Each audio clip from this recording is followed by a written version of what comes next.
right. Welcome one, welcome all to the 413 Championship Series Grand Finals. I am Octave, of course, joined by Hawkshaw, and, of course, special guest as well, I guess you could say. We also have Red Barrel here on the death script today. How are you two doing? I'm doing absolutely fantastic, man. This is the game we've all been waiting for, dude.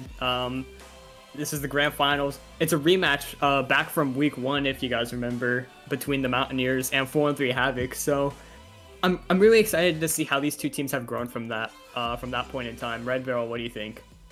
So I'm also equally as excited. Thank you guys for having me for this pre-show.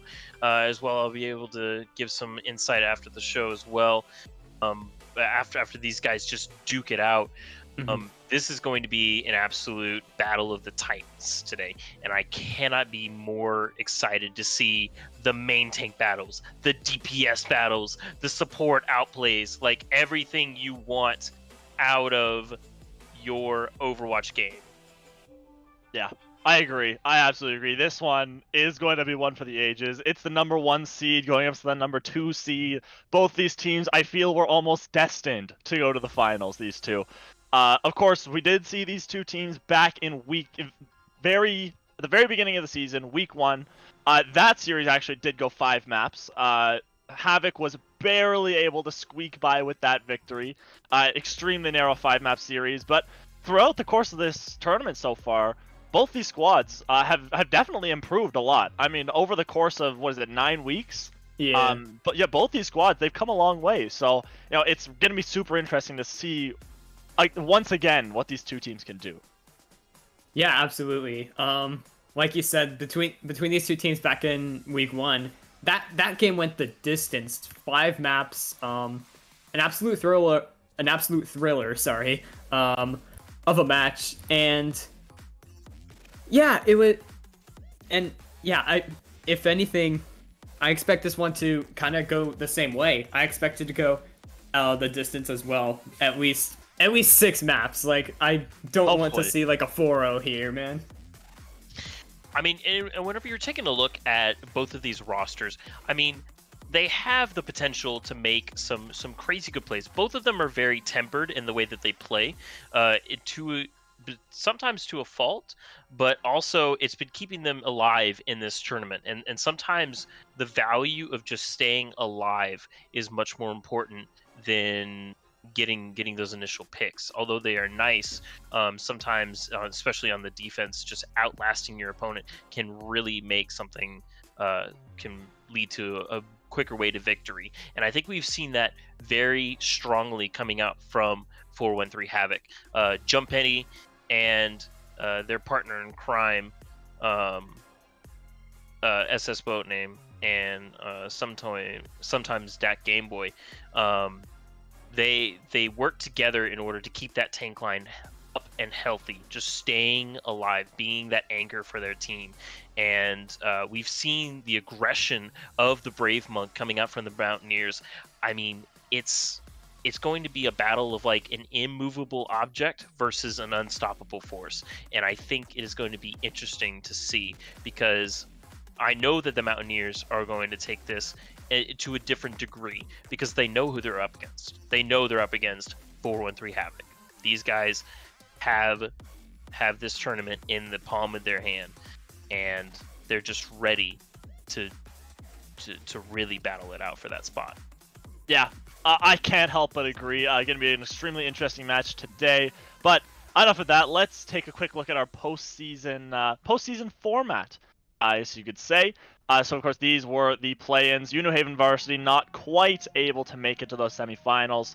And, of course, in those semifinal matchups, we saw WVU Mountaineers punch their ticket through to the finals after going up against 413 Catalyst. And 413 Havoc as well punching their ticket through to the finals after taking down 413 Nightshade. And then, of course, in that bronze medal game, we did see 413 Catalyst take down 413 Nightshade to claim that bronze medal. And now, that brings us to today. WVU Mountaineers, 413 Havoc. It's for all the marbles today, guys. It's for absolutely all the marbles. Marbles are all over the floor, and it's going to be up to these two teams to pick up those marbles, because this one, it's for all of them. Yeah, whoever picks up the most, I guess you could say, will take home that grand final spot. And this will really see here if the Mountaineers will be able to take home their second consecutive championship title in the 4-3 CS, or if Havoc, a team that came in like midway through last season, right, can end up taking them down. Havoc have improved so much from that point in time, and the Mountaineers, they've just had such high expectations throughout the last couple of seasons, and those are going to remain that high today, and if we see them in the future as well. Yeah, I mean, just the attitude that you receive from both of these teams. Havoc constantly on the move to improving and making sure that, you know, they started out in a very a good seated position, but it was just that, a good seated position. It wasn't at the top and uncontested. You know, they had their fair share of rough battles, but it could be that the hubris of the Mountaineers will eventually catch up to them, because although they are a good team, a great team even, Havoc has been on the incline for improving, and I'm interested to see how all of that work and the ability to transfer out and sub out some of their players in 413 Havoc makes this long battle that is inevitably going to happen into a battle of attrition. Yeah, I gotta agree with that one. I mean, 413 Havoc, since last season, of course, coming in midway through the season, last season, as kind of I wouldn't say they were a cobbled together team, but definitely not one of the best teams in that tournament. But then the difference between then and now, of course, it's not like this is a completely different team. I mean, like, Jumpenny's been there from the beginning. Adamesk has been there from the beginning. Croissant as well. All those players. They've been here since the beginning of this roster. And now, seeing these guys succeed, and, if they're able to win this matchup as well, taking home that gold, that'd be absolutely fantastic for them. But that being said, we got to take a quick look at our Rogue Energy fixtures. So, take it away.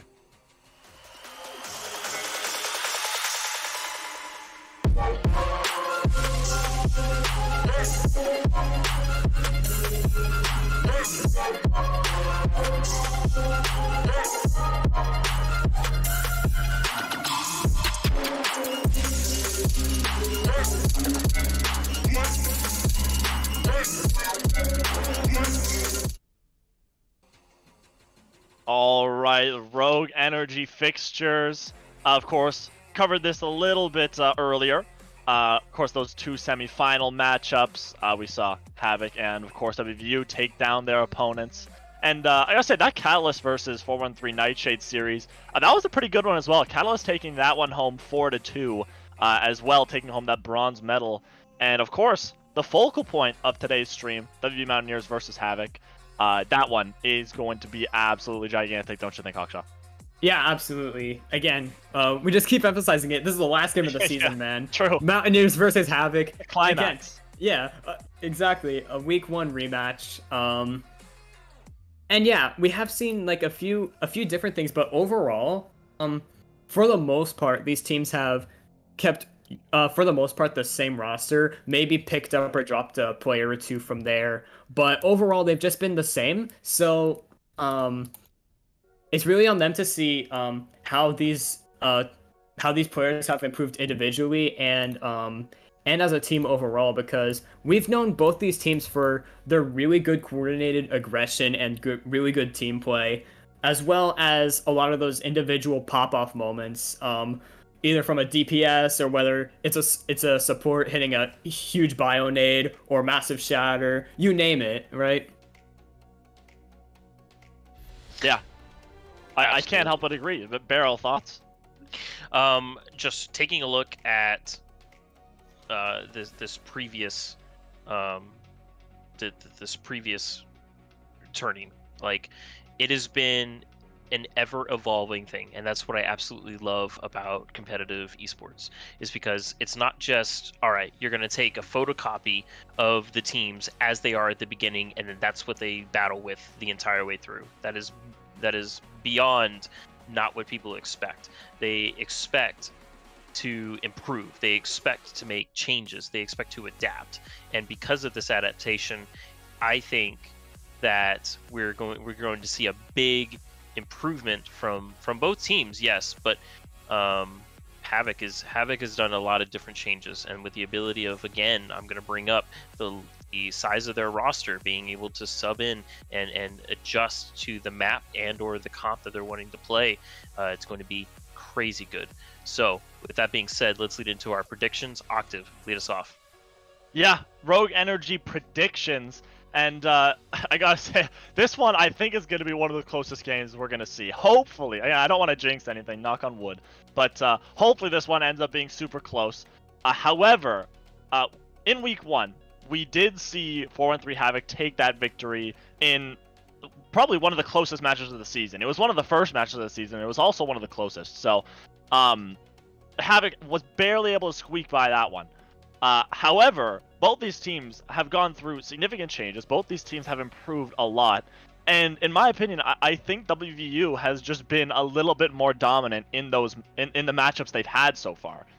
And so in this matchup, I got to go with WVU to take that take those back-to-back championships here. Hawkshot, what do you think? You know, I'm honestly super torn. Like, this is probably one of the hardest predictions that I've had to make. Like, I don't know. Like you said, both these teams, they've just been really good, and we saw how close that week 1 match was, going into 5 maps, and I think 3 rounds on the final control map as well. But sort of just to rival you, I gotta say Havoc. All right, Beryl, give me what do you think here? What do you think? You gotta break the tie between these two squads. Yeah. Yeah, no, it's gotta be a close one for sure.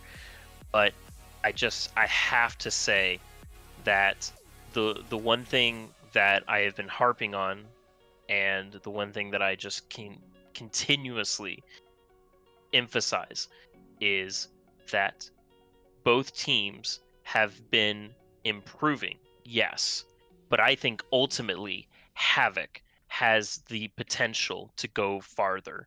They have the improvement. They have, I believe in the human condition and the human spirit, man. Like, just the ability to push farther than what they had started with, the improvement. It's got to go to 4-1-3 Havoc. I'm sticking with that. All right, so 2-1 for 4-3 Havoc. That's the casters' consensus. I mean, we are going to put a vote into chat as well. So, of course, everyone in chat there, got to make sure you vote for which team you think is going to come out on top today and win our 4-1-3 championship series. So, of course, that one's going to be extremely, extremely exciting. But that being said, we need to move on to our pre-match interviews, because I can guarantee these two teams have got some words to say. So, that being said, I think we can move into our first pre-match interview, which, if I'm not mistaken, is going to be Jumppenny. Hopefully we can get him in here very shortly to answer some questions about today's matchup, because, of course, Jumppenny is always a delight to have on the stream. So, I do believe we can get him in here very shortly. Yep. Yeah, so here we are. All right, there's Jumppenny. Hawkshot, take it away, my man. What's up, Jumppenny? How are you feeling for this grand finals match? Just to start off. Dude, I'm pretty excited. It's been a while in the making, obviously, so I'm sure people are excited to see it. I know WVU is a good team, so I'm just really excited. Like, the team's excited. We want to play some freaking Overwatch today, man. Yeah, absolutely. Like the energy. And sort of as another sort of general question, that sort of like goes into specifics, if that makes sense. Seeing where you guys were last season, you guys came in midway through, almost kind of sort of Vancouver Titans style. You guys sort of had in this academy roster that you guys put together, and overall it was a bit of a rough ride that season. But now this season, you guys have really shown up, consistently been in the top two throughout the entire season. Describe what it's been like going through that journey. It's been pretty Sorry. cool. I mean, like you said, in OCS season 2, we joined halfway through. We had we had not the best record. We like scraped into the playoffs and lost there. So it feels really cool to have like such a good team behind me. They're really manageable, really coachable, if you could even call me a coach. And really, they all listen. The biggest thing is like everyone keeps working to improve. And despite like the journey we've already been on, we're pretty proud of what we've done already. But there's a lot of work to be done, especially right now. So. Yeah, absolutely. And Beryl, do you have any other questions for John Penny? Yeah, absolutely. So, Jump Penny, in my analysis of you guys, I think that you're probably the most improved team in the OCS. So, congratulations on the ability that you've been able to coach and improve into your players. My question to you is I see you guys as an immovable object in this matchup, and I see the Mountaineers as the unstoppable force. I think that you guys have the temperament and the ability to think quick on your feet in order to make these fights into long drawn out, which is what you guys prefer to do, just with the way your play style is. What are your thoughts on that, and what do you think are going to be your keys to victory in this match, specifically against the Mountaineers? Yeah, I'd agree with that pretty much. I think a lot of our fights go longer. I think we have a lot of success like later in fights. Sometimes I think like we kind of make up for mistakes we make early. That being said, those mistakes have gotten a lot shorter, and our biggest thing has been improving throughout the season. I think that's what's kept us at the top. And like you said, like WVU is a really tough team. And it really seems like it's the type of series like it's really hard to see how it can go. And we like that though. Havoc really likes these situations. I think at the end of the day, it's just exciting, and I think we're all really excited to play because of it. Absolutely.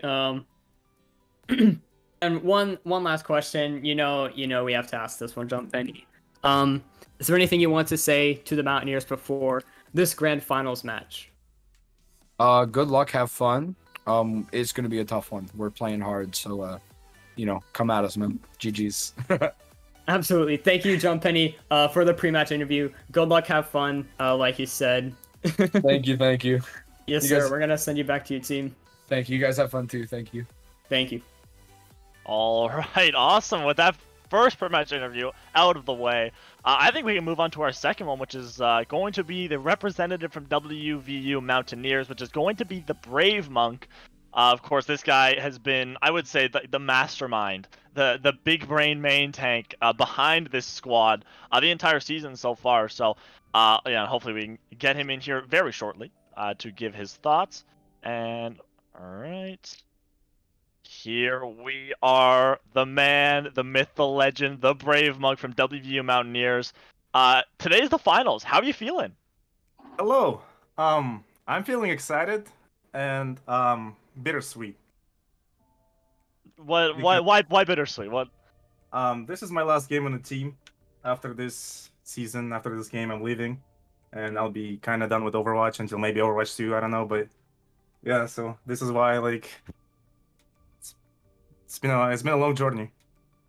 Yeah, I'm sure. I mean, throughout this entire season, you guys have shown so much prowess throughout this whole season and last season. Of course, I had the pleasure to watch you guys last season take on that championship as well. I was actually on the finalist team as well. So, but that being said, you guys have the opportunity, and you specifically have an opportunity to put a just big exclamation mark on your career with this squad. So, I think that'll be absolutely fantastic for you. But I think we should. Yeah, that is the goal, I'm sure. But that being said, let's head right into these questions. So, you guys punched your ticket through to the finals by taking down 413 Catalyst in probably the closest 3-0 I've seen in a long time. So, what's the mindset today for you guys to continue these results and take home that gold medal? I think as one of my good friends says, we're just gonna play our game. We're just gonna adapt. We're just gonna overcome and we'll try to win. All right, short and simple. I like it a lot. So I mean, it's been working for you so far. So I mean, why can't it work for you guys again? So Yeah, we're trying to keep it simple. yeah, I'm sure. So your opponents, as of right now, are 4-3 Havoc, who took the number 2 seed in the regular season. Of course, you guys took that number 1 seed. So you guys faced off in week 1. That was a whole 9-10 weeks ago. So Havoc barely came out on top of that one. It was one of the closest matches we saw this season. So do you guys think you've made enough improvements since then, since that week 1 matchup, to take them down today? Well, first of all, I have my utmost respect for that team. I think everyone on it plays super well. They have amazing chemistry. But yes, I think over the last 10, 11, 12 weeks, we have been playing a lot. I've been getting better, and I think tonight we're ready to get that revenge. All right, sounds good. So a little bit of a fun one. Do you have a prediction for who you think is going to be Finals MVP today? If you were to just throw out a prediction, who do you think it would be? We actually had that discussion in the team, and couple people bet on me, but I think it's gonna be Hunter Ringo with his nades, because they've been huge. Yeah, no, yeah, Hunter Ringo has definitely been very, very good throughout this season. Definitely, I would think could be one of those front runners for that MVP award. So. Last but not least, I'm sure you've answered this question many a time throughout this season. Do you have any last words for Havoc? And of course, since it's your last game, for the fans watching today, do you have any final words? Well, it would be cool if I had fans here, but I just want to say that I've been on this team for 5 years, ever since this game came out, and there's been different rosters, different people, but I have always been on it. And I just gotta say, ever since we found out about OCS 1 year ago, like 1.5 years ago, this has been the best 1.5 years that our team has ever had. And I just want to thank all the teams, all the casters, all the admins for this amazing chance for us to get better, to play with equal teams, and for making this possible. I think this has been a great year, and I'm ready to give it a great ending. Sounds good. Spoken like a true champion, I've got to say. So, Hawkshot, Barrel, do you guys have any questions for Brave Monk before we send him back? I don't think so. Other than good luck for the future.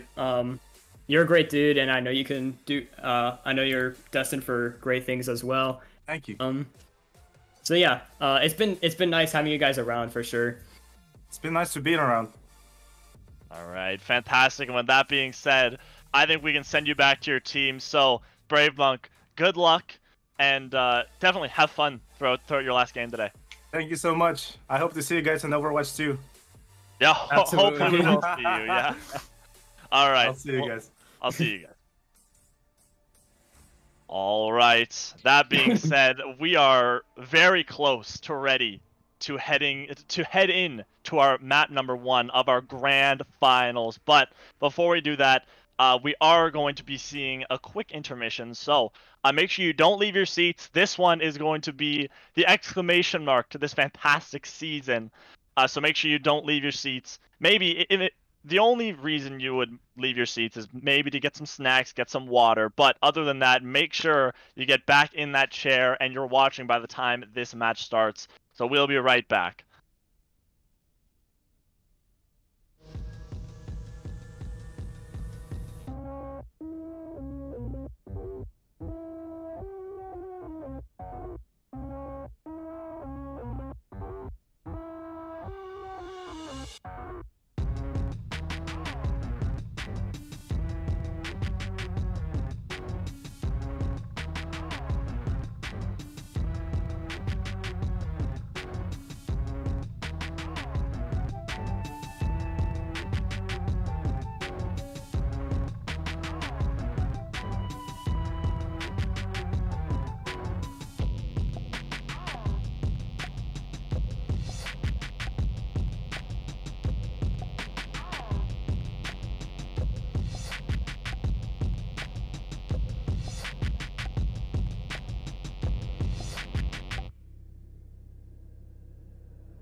All right, welcome back, everyone. I hope you guys are ready. I hope you got some snacks next to you, maybe some Rogue Energy, some water, possibly as well if you don't have that. But if you're looking to get Rogue Energy as well, a little bit of a shameless plug, but you can head over to rogueenergy.com, use code 413esports for 10% off your order there. So, that being said, though, we are just about ready to head into map number 1, which, if I'm not mistaken, is going to be Ilios. So, Hawkshaw, what do you think we're going to see on this map? Yeah, this is the Mountaineers map pick once again. I'm pretty sure every time they've picked an initial control map, like a map 1, they've pretty much always gone to Ilios. They usually run with this sort of Winston Wrecking Ball sort of dive composition. Then they'll play like a Widow or maybe a Genji. I think we even saw Torb one time. So the DPS are kind of up in the air, and usually with the support line in that composition, sorry, give me one moment. Certainly. Yeah, usually with the support line in that composition, they'll run like the Ana, the Mercy with the Lucio. So we'll see what they roll out with here on this match. Yeah, I agree. I think this one is going to be an absolute thriller, and I think we should go through the starting lineups here. So, for WVU Mountaineers, we are seeing, of course, the Brave Monk and KO9 on that tank role, Wilson and Axis on that DPS, and Ringo and Gino Fran as those supports. It's probably the lineup we've seen the most throughout this tournament so far. And on the other end of things, 4-3 Havoc, we got Jump Penny and SS Boatname starting off on the tank role. We've got Croissant and actually Autumn, who is using an alternate account, Pinchy, for today. That is Autumn, though. And of course, we have Big Juice and Adamesque on that support line. So we're starting off on Ilios well. And both these squads, Havoc looks like they're going for the brawl. And on the other end of things, that monkey ball. What do you think here, Aksha? Alright, 5 seconds before these squads get out of the door.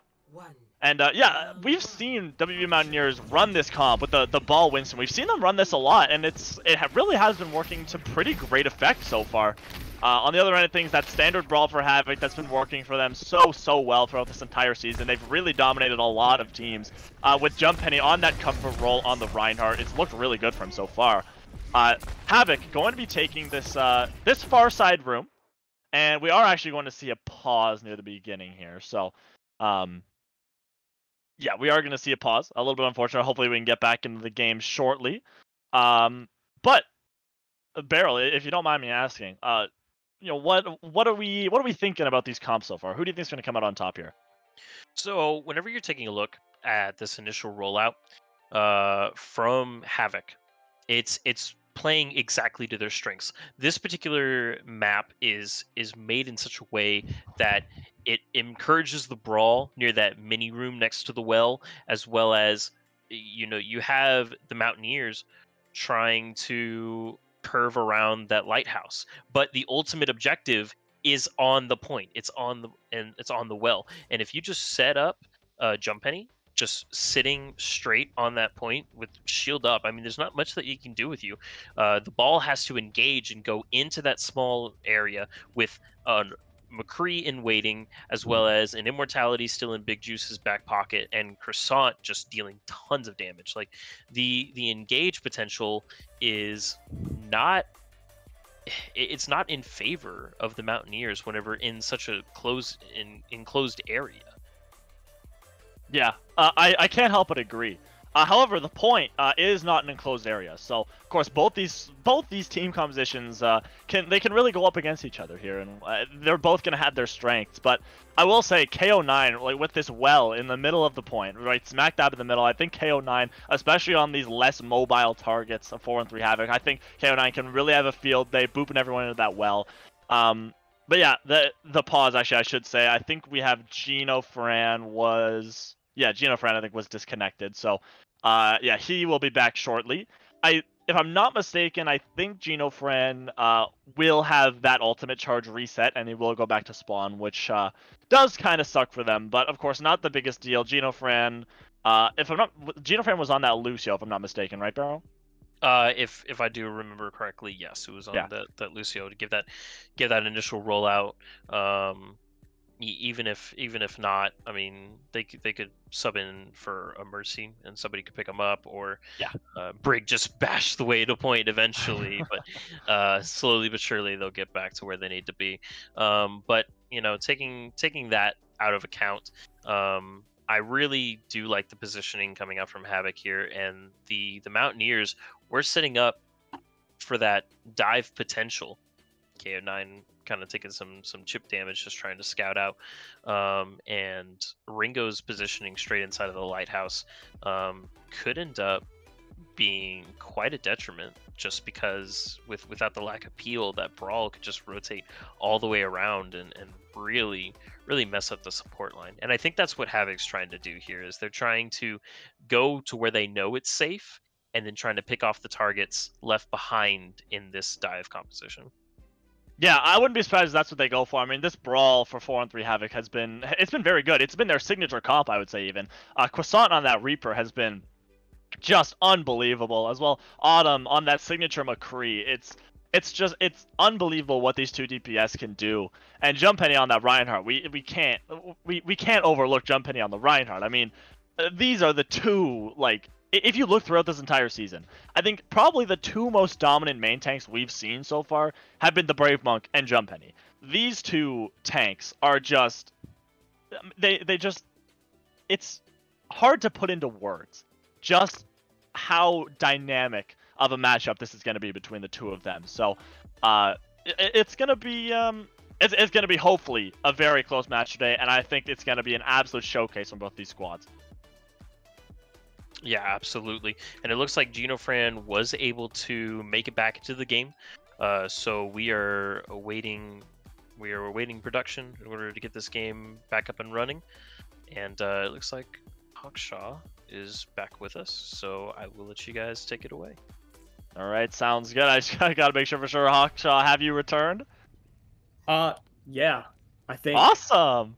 Perfect. So we were able to have, of course, Beryl hop in for a little bit to help us out. So, of course, glad to have you back, Hawkshaw. But that being said, we have everyone from the side of WVU back online. GenoFran, of course, one of them, and he is on Lucio, so he will be able to come back very shortly. And it looks like WVU Mountaineers, they're just going to wait. They're just going to wait for him to come back as Havoc is rotating all the way around.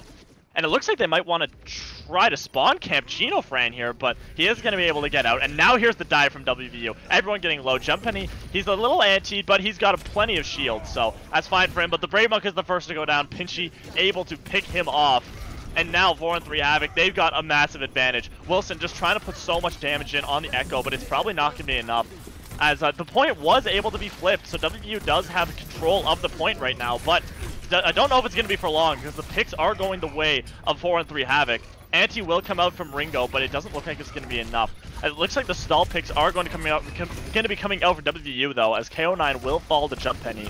Now the Brave Monk is on the objective. They just want to stall this one out for as long as physically possible, and now the flip comes out. 30% accrued for WVU Mountaineers, and now it's 4-on-3 Havoc's turn. Yeah, not a bad stall from from the Mountaineers to open up this Ilios map. Yeah, interesting, because we're seeing a bit of a different lineup here for 4-3 Havoc here. We have boat name on the Zarya here, which we've seen a few times, but not normally in this Brawl composition. And, you know, the same thing we've seen for a while now, that McCree Reaper that they love to run. So, and that's a big bio nade. Big bio nade, and oh, but there's GenoFran able to get one off the map. Croissant, he's going to use that Death Blossom, finds two, but the picks are going the way of WVU. It's still almost even, as Adamesk is able to get that beat off, but only finds Jump Penny with it, and finds the pick onto Ringo. That's an absolutely gigantic one. Pulse Bomb is out from Axis, and finds Jump Penny with it, but the members are still on the point for both sides. It's a 3v2, as Croissant finds Wilson, and Adamesk just trying his hardest to really try to stall this one out, and Croissant is getting the picks he needs. He's really benefiting from that lifesteal right now, but he gets booped into the pit, but he's able to teleport out! He's able to teleport out of the pit! That's massive, as Pinchy is able to find Axis with that Deadeye, and Big Juice finds the Brave Monk, and despite how unfavorable that looked for Havoc, they're able to pull that fight out. 65% for them. Yeah, it was just Adamesk and Jump Penny left. He uses that beat, then Jump Penny gets killed off, but Croissant comes back in, says what's up, manages to get a couple picks, and eventually still at the point for the rest of his team to come back, and now we're coming into final fight territory here, and Jumping is going to have this Earth Shatter. With the Brave Monk, he's moved over to the Reinhardt to try and match this brawl. Yeah, gonna try to match it, but the D-Mech is out onto KO9. That's no eat, and the Shatter not gonna find anything, but he gets slept by Ringo, and he gets pinned, so the Brave Monk is able to find Jump Penny, but the picks are still going the way of 4-1-3 Havoc. Adam S. Croissant, both finding picks. Grab is out from SS Boat Name, but it's not gonna find anyone because there's no targets to hit it with. They're all already dead. 98% accrued, and just with the exception of a few stalls here from WVU, it looks like it's going to be Havoc taking this point. Beats out from Genofran just to try to stall this one out, but it doesn't look like it's going to be enough. The stall picks are now out, and Croissant is in the backline with the bubble, with the Death Blossom. Doesn't find anything, but he's just trying to clear out these stragglers right now as Genofran close to dead. So is KO9, so is the Brave Monk. They're all so low. Axis is able to find Pinchy, but is it going to matter? It doesn't look like it, as KO9 just trying his very best to get on this objective. A Croissant is just cleaning up right now. All the kills going his way, and the overtime bar will slowly but surely tick down. 4-3 Havoc is going to take point number 1 on Ilios. Croissant is on fire right now, and this is only the first round of the first map, and he's doing it to them like this already. Croissant this on guy's this Reaper. unreal. He's just been so incredible on this Reaper pick, and on so many other DPS heroes. He's practically unstoppable right now. It was only that that first fight that they lost where they lost the point for like 30%, but then they just come back in and retake it like it's nothing here, and they're gonna be staying on this. This is Havoc's comfort zone right here, and I really think this is the right choice if you're 4-3 Havoc here. Now on the side of the Mountaineers, they're changing some things up. Wilson is going to move over to the Torb, which we saw last time they played on this particular stage here. Axis on the Tracer. We're going to see if they opt to stay on this composition or if they try and go back and mirror the Brawl. Yeah, possibly. We're going to see. WVU, they've had plenty of success with this comp in the past, so I wouldn't be surprised to see them run this a lot. They do run on control a lot. Big pile driver coming out from KO9, but no one caught, but the anti-nade catches 3. That is Big massive. Immortality Field is going to keep everyone up, but Croissant is down. That's a fantastic anti-nade, and KO9 is actually off the edge of the map, unfortunately. So this is even for both these squads, but Big Juice is in trouble. Falls to Genofran, but Wilson is also down. So this is still even right now, but the Brave Monk is healthy. So is KO9, but Jump Penny catches Ringo with the pin. God. Oh no. And You'll have to 4-3 see. Havoc, they're getting the best of the picks as Pinchy. His guy doesn't miss. Pinchy does not miss. That being Autumn, I should say. And that being said, with all those picks, 4-3 Havoc, they're going to take the first capture of the point. Yeah. Bro, that pin on from Jump Penny. And I want to point out the Bionade from Ringo. It got some decent value, but the picks came in a little bit too late, or rather, one of them came in. It was onto Croissant, I believe. Then the other one, I believe, came in just a bit too late. And I still feel like we need to see the full value and full potential from the comp of the Mountaineers here. That Pulse Bomb going to waste, not even getting the Immortality Field. But now he's going to kill it off here. Yeah, KO9 in this backline, probably looking for a pile driver here. Which you will. It's going to catch a few, but no one going down to a Jump Penny is get anti-naded here, but the picks are still going the way of 4-3 Havoc as Pinchy finds Axis. That's a fantastic shot right there, but Ringo is able to catch Jump Penny, so this is still even. But Wilson in a lot of trouble, goes down to Madam S. But Croissant down as well. These picks just going back and forth as Ringo is able to put the nano boost onto the Brave Monk, and now he's in the back line causing havoc. The Immortality Field is out from Big Juice, but both of them are so low. Both the supports are in a lot of trouble right now. The ultimates are still on the side of 4-3 Havoc, but the point is going to get flipped over. So that's a fantastic one, but the Shatter is able to find 2 from Jump Penny as Pinchy falls to KO9. This is a very chaotic fight right here. Picks going both ways, but it looks like 4-3 Havoc is just getting the best of them right now. And there's the Death Blossom for Croissant into the back line. It finds Wilson. And now, it looks like this is just the stalls here. With Croissant just cleaning house. Ringo and KO9 both follow that Reaper pick. And yeah, now 5 members on the point for 4-3 Havoc, and they're going to take that point right back. 55% on the board for them. Yeah, only 23% on the side of the Mountaineers here. KO9 moves over to the Diva, and Axis will flip to the McCree here. You have the Molten Core on the side of the Mountaineers, as well as the Sound Barrier. You're ahead of Adamesk in that ultimate charge. Oh. And Boat Name, though, he has the grab here, but yeah, Genofran, though, he'll be able to... Oh, I thought we had... I think we have another DC here. It is a pause. Yeah. Yeah, I'm being told that there was a storm that went by, because again, WVU, they are a university team, so they do all live very close to each other. So they of course they're WVU students. So yeah, if any storm happens, a lot of these players will most certainly be affected. So Croissant, I think, has been disconnected. I think we are actually going to see a sub. I think Bang is going to be coming in for Croissant. If Croissant is not able to return within the next couple minutes. So, Hawkshaw, what do you think? What do you make of this map so far? It's really gone in favor of Havoc. They've just been they just had the upper edge throughout pretty much the entire map so far. Not really losing that much percentage. Overall, they only lost 30% on the first map, then just took it back right away. And then there's this map here where all they gave up was 23%. 1 second. Gonna be unpausing real quick. We are ready to go back in. Yeah, Bang is probably going to be reset back to spawn, unfortunately. Yeah. So, but both of these squads, of course, Fran as well as Bang, I think they're simulating Overwatch 2 a little bit with the 5v5. But yeah, it looks like WVU, they want to press their advantage. They want to just jump right in while Bang is away. He's teleporting in, but is he going to be there or not? The grab gets eaten by KO9 as his phone name throws that one in. That's going to get scooped right up. And now WVU, they're capitalizing on this one. They're using the ults they need, and they're getting the picks they need. As KO9's onto the backline, onto Big Juice, and WVU Mountaineers, they're going to clean this house up. 25% accrued from them, and now they have the objective. And Gino Fran didn't even need to use the sound barrier there. I anticipated that he'd use the sound barrier for SS boat names Graviton, but it got eaten by KO9, so they still have it for this next fight. They have double support ultimates. Double support ultimates on the side of Fornfleet. Havoc as well here. Wilson as well getting really good value on that Molten Core here. Only one fight left, though, for Fornfleet Havoc to take the map. Yeah, beats out from Gino Fran, and it finds everyone. That's a big one, but the beat is also going to come out from Adam S. Everyone's staying up from that one, and all the ults for 4 and 3 Havoc getting used right now, and Axis builds up that Deadeye, going to use it, but doesn't find anything. Had to cancel that one as Wilson falls, but the picks, they're going the way WVU as Big Juice and Jump Penny both fall. That's probably 2 of your most important characters on this composition, and now the picks are going the way WVU once again. Axis, Brave Monk, both will find kills. Adam S got, in the meantime, able to find KO9, but it's not going to be enough. WVU, they have 75% on the objective, and it doesn't look like they're stopping anytime soon here, Hawkshaw. Yeah, he'll be able to get back fast, though, on the Diva here. But now we're coming down into one more fight for these two teams. On this particular stage, I should say, sorry. KO9 has the bomb. Jump and he's trying to build up that shatter. He's 93. Bang with the Death Blossom. That could be a crucial ultimate in this team fight.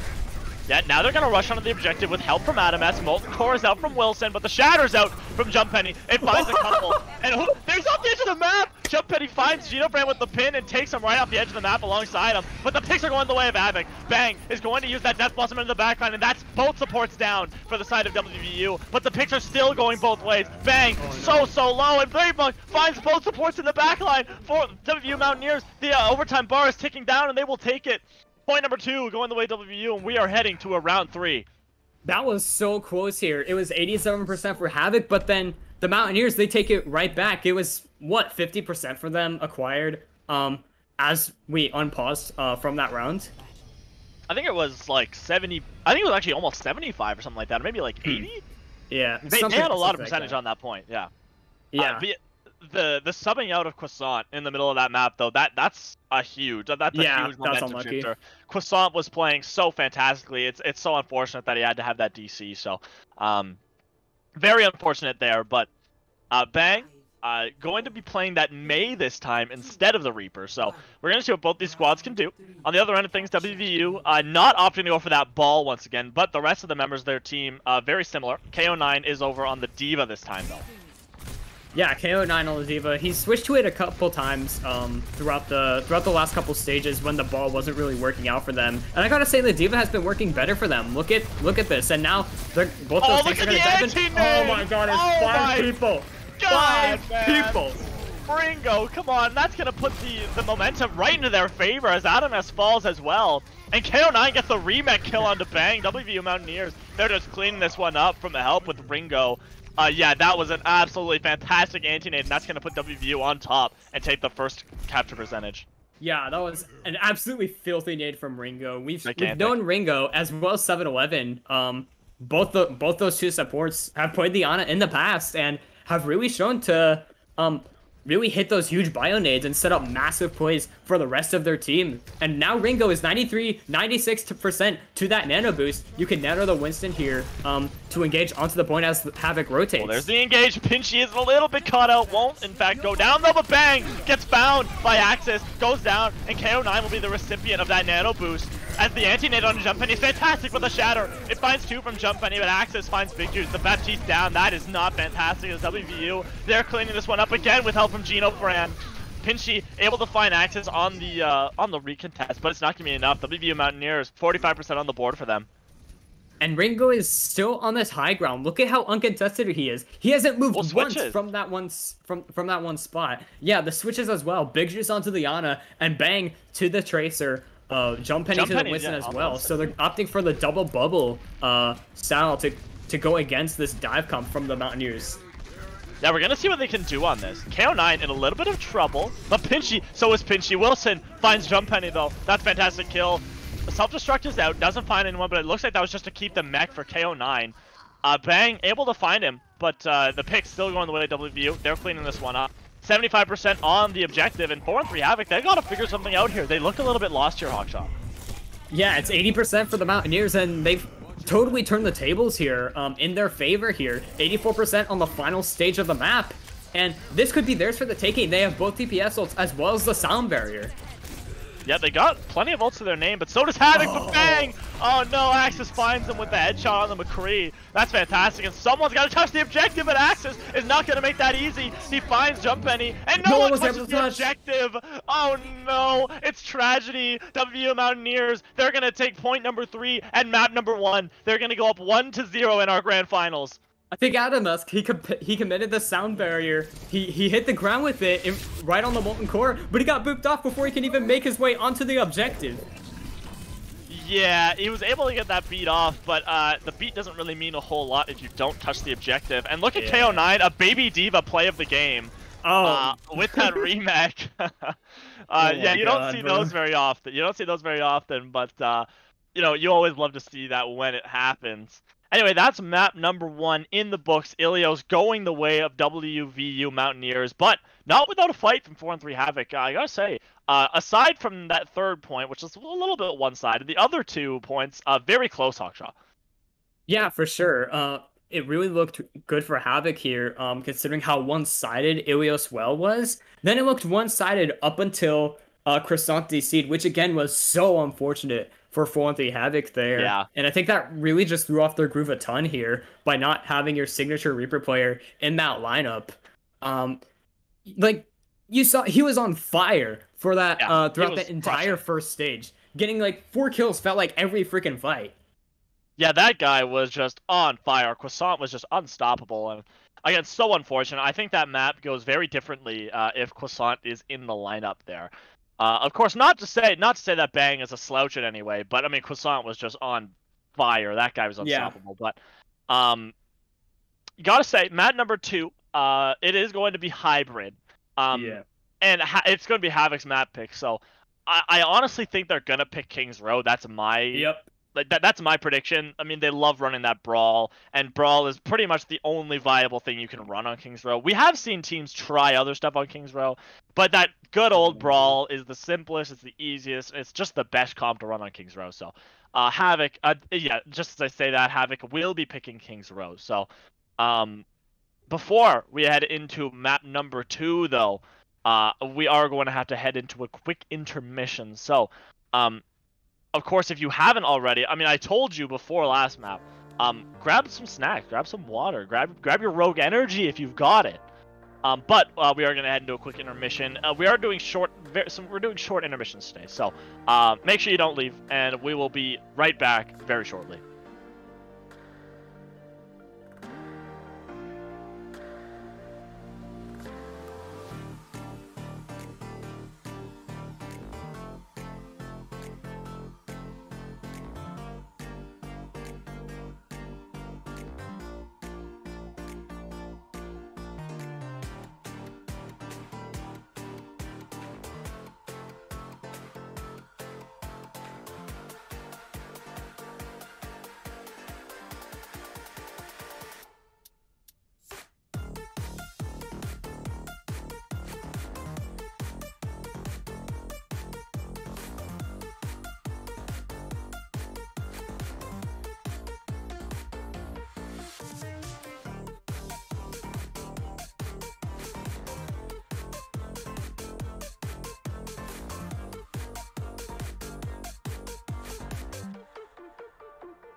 All right, welcome one, welcome all back to our 4-1-3 Championship Series Grand Finals. We have got the WVU Mountaineers going up against 4-1-3 Havoc.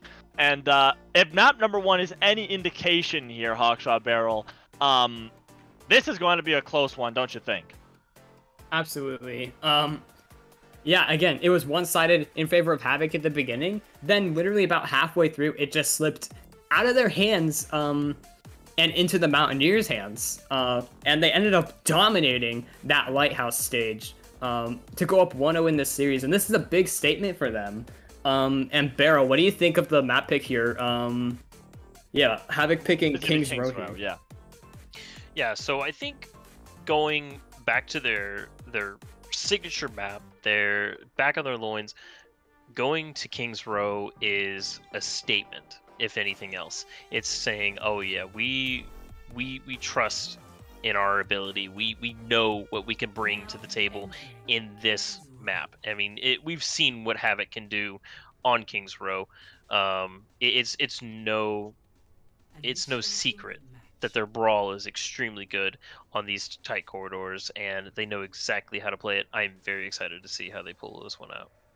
Yeah, I cannot help but agree. 15 seconds before you can see what these two squads are going to roll out on, but I've got a hunch that it's going to be brawl on both sides. Oh, just to say that, we are seeing a pause. I think, yeah, Croissant definitely having some issues with his setup, so... Yeah, I think 4-3 Havoc definitely trying to simulate Overwatch 2 here with the 5 players. We're going to see how that 5v6 is going to work for them. Of course, I'm kidding. If you didn't know, but we are going to see bro. Yeah, I'm sorry. But we are going to see Bang come into the lineup instead of Croissant here. So I don't know if that counts as an official sub, because I mean the starter for last map was Croissant. Bang came in halfway through, but of course on either side we are seeing a couple subs. We are of course seeing Bang come in. We also do have Dacus coming in for Adamesk, most likely just to play that Lucio. On the other end of things, on WVU Mountaineers, they are running with no swaps. So, Hawkshaw, what do you think here? Well, who do you think is going to come out on top on this map? I'm interested to as to why Adamesk was playing the Lucio on Ilios, while Dacus is playing it here on Kings Row. Maybe they were planning on playing some sort of composition on the one map we didn't play on Ilios. We did play all 3, didn't we? Oh my god, my brain. Yeah, we played all 3. But yeah, it's very interesting. Maybe they just have like different play styles of the Lucio that favor different kinds of maps. Not really entirely sure about that. Other than that, and apart from him and Bang, I don't think there were any other substitutions from either side. Okay. Yeah, of course, Pinchy or Autumn, I guess you could say, still in that lineup. Big Juice as well. Yeah. So is Boatname and Jumpenny. All of them still in this lineup. So, 10 seconds before we can see what these two squads are going to roll out on. But Beryl, do you have any closing thoughts before we head into this match here? Yeah, no, just I'm excited to see what both of these teams bring out as far as this first point, because I feel like whoever gets the momentum first is going to be able to control Kings Row. That is normally how it works. That is normally how it plays out. Kings Row is very momentum focused. Yes, this single point has some options in order to be turned, but it's ultimately whoever gets that big time bank in the end is going to be sitting pretty and having a lot of confidence, because especially after that unfortunate loss, Havoc is going to be looking for some sort of big play in order to set themselves up for this next round. Yeah, I'm sure they're definitely looking to really make a statement here on Kings Row, because I mean, if 4-3 Havoc is able to, have dominance on this map, they can really say that they have the edge in the brawl comp, in that brawl mirror. And just to say that, Pinchy on that Widowmaker is going to be looking for a quick pick near the beginning here. Goes for the jump shot, not quite finding anything, but WVU doesn't know he's on the Widowmaker yet. So Yeah, he's gonna stay on this Widow, see if he can find a pick. Of course, WVU doesn't know that he's on this Widow yet, so he's gonna try to find a pick. And the members, it looks like they're just so exposed for this this Widowmaker pick, but they're just gonna hide behind this hotel. And 4-3 Havoc, they're gonna engage onto them. Oh, but Jump Penny falls to Wilson. The Immortality Field from Big Juice just not quite in time. Jump Penny got absolutely melted there. But Bang finds Wilson alongside help from Pinchy there. And that's a fantastic pick. Now they're even. And Jump Penny is going to have the faster respawn, but Bang finds the Brave Monk as well. Neither right on the field now, but Jump Penny is on his way back very shortly. Axis on the flank. Going to try to find Pinchy, but can't do it. Still in the backline, and KO9 falls. Pinchy finds Axis as well. Big Juice falls, but 4-3 Havoc, they're taking the objective. Chino Fran, the only one left in the objective, and he's got to be careful he doesn't get staggered here, because then 4-3 Havoc can take a lot of space, and he goes down. That's an absolutely atrocious stagger. That is terrible for the Mountaineers now. They lost the Lucio after they capped the point here. Look at the bad spawn. Like, yeah, you can get back fast. Now, yeah. You can get back fast, but like it's still nothing compared to just walking out of the tunnel and dying early on the point here. On the plus side, you do have 3 ultimates coming up here for the Mountaineers here, so this is on them to really get that engage going and to retake this this defense. Yeah, SS Boatname does have that Graviton Surge. You just gotta make sure that KO9 doesn't eat it, and Bang as well has that Death Blossom as well to possibly combo with it. Nano is going to come out onto the Brave Monk, and the grab is out, but the Shatter finds 4. Oh, so many ults coming out right now, but the Molten Core is going to be the difference maker as Wilson finds Jump Penny. Bang and Big Juice will also fall. And that's going to be WVU Mountaineers. They're going to clean this one up. And I don't know where they're going to hold here. It looks like they're just going to hold this corner where the payload sits. And another thing I saw here, I don't know how many it hit, but it was Ringo with another Bionade. Again, yeah, I don't know how many it hit, but my god, it was huge. Along with the Molten Core and the Nano Rhine, that is filthy. And now, 4 minutes left here for 4-3 Havoc. They do have that Death Blossom to work with here. They just need to see if they can get a DMAC or some sort of distraction. Oh, there's the bomb here. Oh no. Self-destructs out and finds that support name. The shield from Jump Penny, not quite enough. The Remac as well, not going to find anyone, but Big Juice catches KO9, Death Blossom's out, finds 2, and Bang finds another 2 more on the side. Perhaps Croissant coming out of the lineup isn't going to matter at all because Bang really showing up on this Reaper so far, Hawkshaw. Yeah, he's really filling in the shoes of Croissant here. Pretty well, I should say here. Oh, Big Juice dancing on the point right now. Nice. Now, yeah. Recontest is out. There's the Deadeye coming up from Pinchy, but it gets stunned out. And the Shatter, it finds both tanks as well as the anti-nade from Ringo finds both tanks, and Axis cleans up with help from that Deadeye. Wilson falls to Bang, but it's not going to be enough because WVU, they clean that one up, and now 3 minutes on the board for 4-3 Havoc to try to cap this one. That was a textbook retake for the Mountaineers here. A little under 3 minutes left here for Havoc to get this attack done, but they don't really have all that much going into this next fight. Neither does the Mountaineers here, but if they can really get a good engage with the Nano Rhine, this could be another one fight for the Mountaineers here. If Big Juice doesn't use this window properly.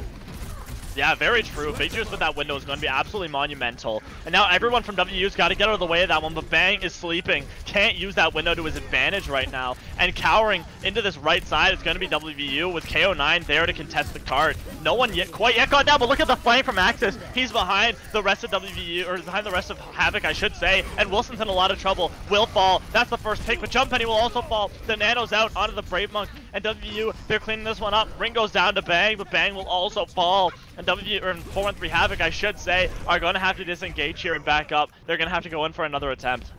Yeah, from what I saw, the window did a pretty good job of zoning out the Mountaineers, even though they were just still on the other side of the cart. So I don't know if it was... So now that I think about it, I might just take it back. I don't really know if it was the amount of value that Havoc would have wanted there. But now you just gotta go again. You have DPS ults and that Graviton into this next fight. Oh, look at the Shatter! 5-3! And KO9 finds us his boat name off the back of it. Jump Penny's antied. He falls. WVU Mountaineers, they're playing this so fantastically. Their rotations here are just so clean. And now that's another fight won for WVU. The mech will get lost by KO9, but the self-destruct used to get that mech back. And yeah, KO9 going to use that remech, not going to try to use it on an enemy. Yeah, and from what was 4 minutes is now down to 1 minute here. You have these ultimates for 4-3 Havoc, but the Mountaineers, especially in that last fight, they just ulted first and got so much value out of that shatter, and the pick on the bang is massive. That's one of your huge damage doers gone for Havoc, and you can't even use this Death Blossom here. You have 6 ultimates. You haven't been able to use any of the ones that you built beforehand. See, 4-3 Havoc, they just have to make sure they don't over-ult here. Genofran, 95% up to that beat, so this beat from Genofran is going to have to be absolutely perfect if they want to win out this fight. 35 seconds left on the board. This is last fight territory. The Brave Monk, 75% up to that shatter, but the beat's up from Dacus. Jumppenny going to use that shatter, doesn't find anyone, but Axis finds 2 with the Deadeye. Those are 2 fantastic picks, and Wilson finds Jumppenny as his vote name also down. The hammer kill, the hammer kill from Wilson as well on the Pinchy. I respect 15 seconds left on the board. Someone's got to touch. They've got so much ground to cover here, Akshaw.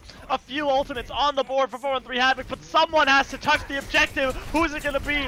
They have the ultimates to try to get this one done. Yeah, they are going to get the touch. That's going to be Dacus, but he falls. That's the price to pay. And now there's the Death Blossom into the backline. Doesn't find anyone. That's going to find the defense matrix, I should say, but the picks are going both ways. Alright, I cannot talk now.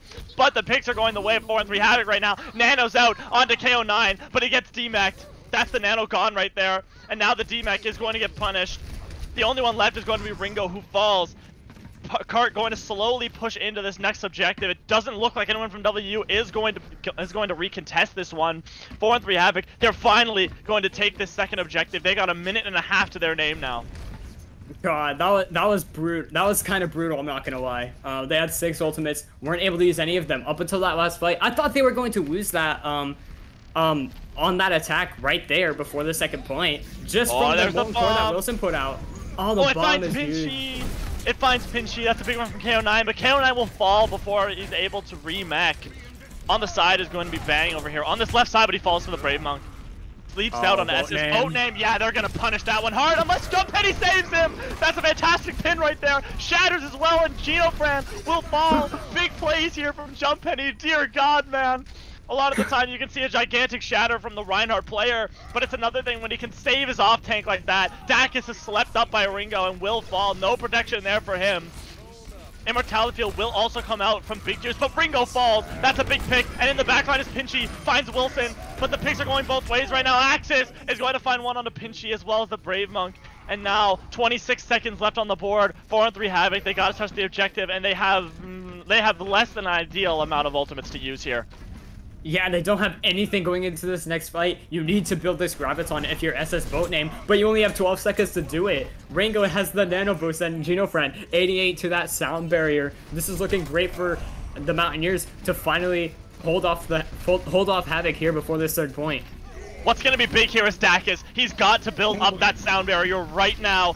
But both tanks, they get 18, and they're both down. The beat's not out in time. Genofran is the recipient of that nano boost and uses the beat as well. It doesn't look like 4-3 Havoc is going to be able to complete this map here, as the picks are all going the way of WVU Mountaineers. 2 points accrued for 4-3 Havoc, but it's not going to be enough to finish the map. WVU Mountaineers will successfully defend.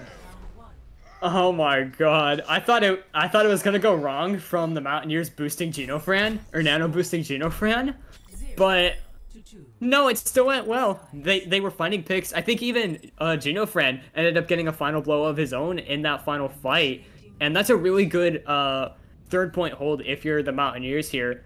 You just need to get this really good attack going. You can't let Havoc get comfortable on this defense. Here. And one thing again, the Ana from Ringo has just been incredible. Especially this match. Yeah, the Bionades are huge. Yeah, Jumppenny, I think, or someone has to find a way to really shut down these anti-nades. Maybe a Diva could help from the side of 4-3 Havoc to be able to eat those anti-nades. Perhaps Jumppenny could block those with the shield, but it's gonna be difficult because Ringo can really sneak those nades through a lot of shields. So we're gonna see what they can do here. But you know, WVU Mountaineers, they have a win condition now. They have a win condition to work towards, but as much as we see teams set these win conditions, We also see teams, you know, full hold every once in a while. It happens. So we're gonna see what both these teams can do here. Yeah, 5 seconds left. Spawn door is about to open up here. Interesting comp on the side of the Mountaineers here. Wilson will move over to the Echo as opposed to the Torb that he's been playing throughout the course of this match. Axis is going to move over to the McCree now, and the Ana again from Ringo. And I really think this is going to set the Mountaineers up for success here. The Echo could be really devastating. Oh, look and at the that again! It's just going to force them back. Through 2 shields, bro. Through 2 shields. SS boat name is now on the and a Sigma. kinetic grasp. Yeah, which I would say the SS boat name, you know, double shield would work really well, but I mean, Wilson just cleaning house with this damage. Ringo's down to Big Juice though, and Jumppenny finds KO9, so these picks are still going the way of Havoc. 1 tick accrued for WVU Mountaineers, but it looks like they're going to be sent back to the spawn room as Pinchy finds the Brave Monk, Wilson down as well, and Pinchy also going to find that pick on the Gino Fran. So back to spawn goes WVU, 1 tick accrued. Yeah, a minute off the clock now. That was a bit scary there. That Bionade from Ringo, even though it didn't get any kills right off the bat, it just forced Havoc to back up so much and force a rotation through the hotel for a free tick on the point for the Mountaineers here. And now both Rhymes are coming up on their shatters here, but Havoc, they have more ultimates online here. Oh my god, the anti-nade again! Oh my dear god, and the shatter finds shatter. Jumppenny, and he is absolutely melted by Axis and the rest of WVU. Another tick accrued, someone's got to touch the point. It's going to be Dacus, and Wilson falls to Bang. So Dacus just trying his best to solve this one out right now, and Boat Name is in a lot of trouble. Dacus falls, so a few members still left for 4 and 3 Havoc. Pinchy very, very low, but WVU Mountaineers with help from the Nano from Ringo, they're going to clean this one up. They're going to take point A, and they're going to move on to Streets phase. Yeah, and that's bad because we have a lot of bad spawns. We have 4 long spawns on the side of Havoc. Look at how much room the Mountaineers are able to take. And Jumppenny's going to get staggered. This is terrible now for 4 and 3 Havoc here.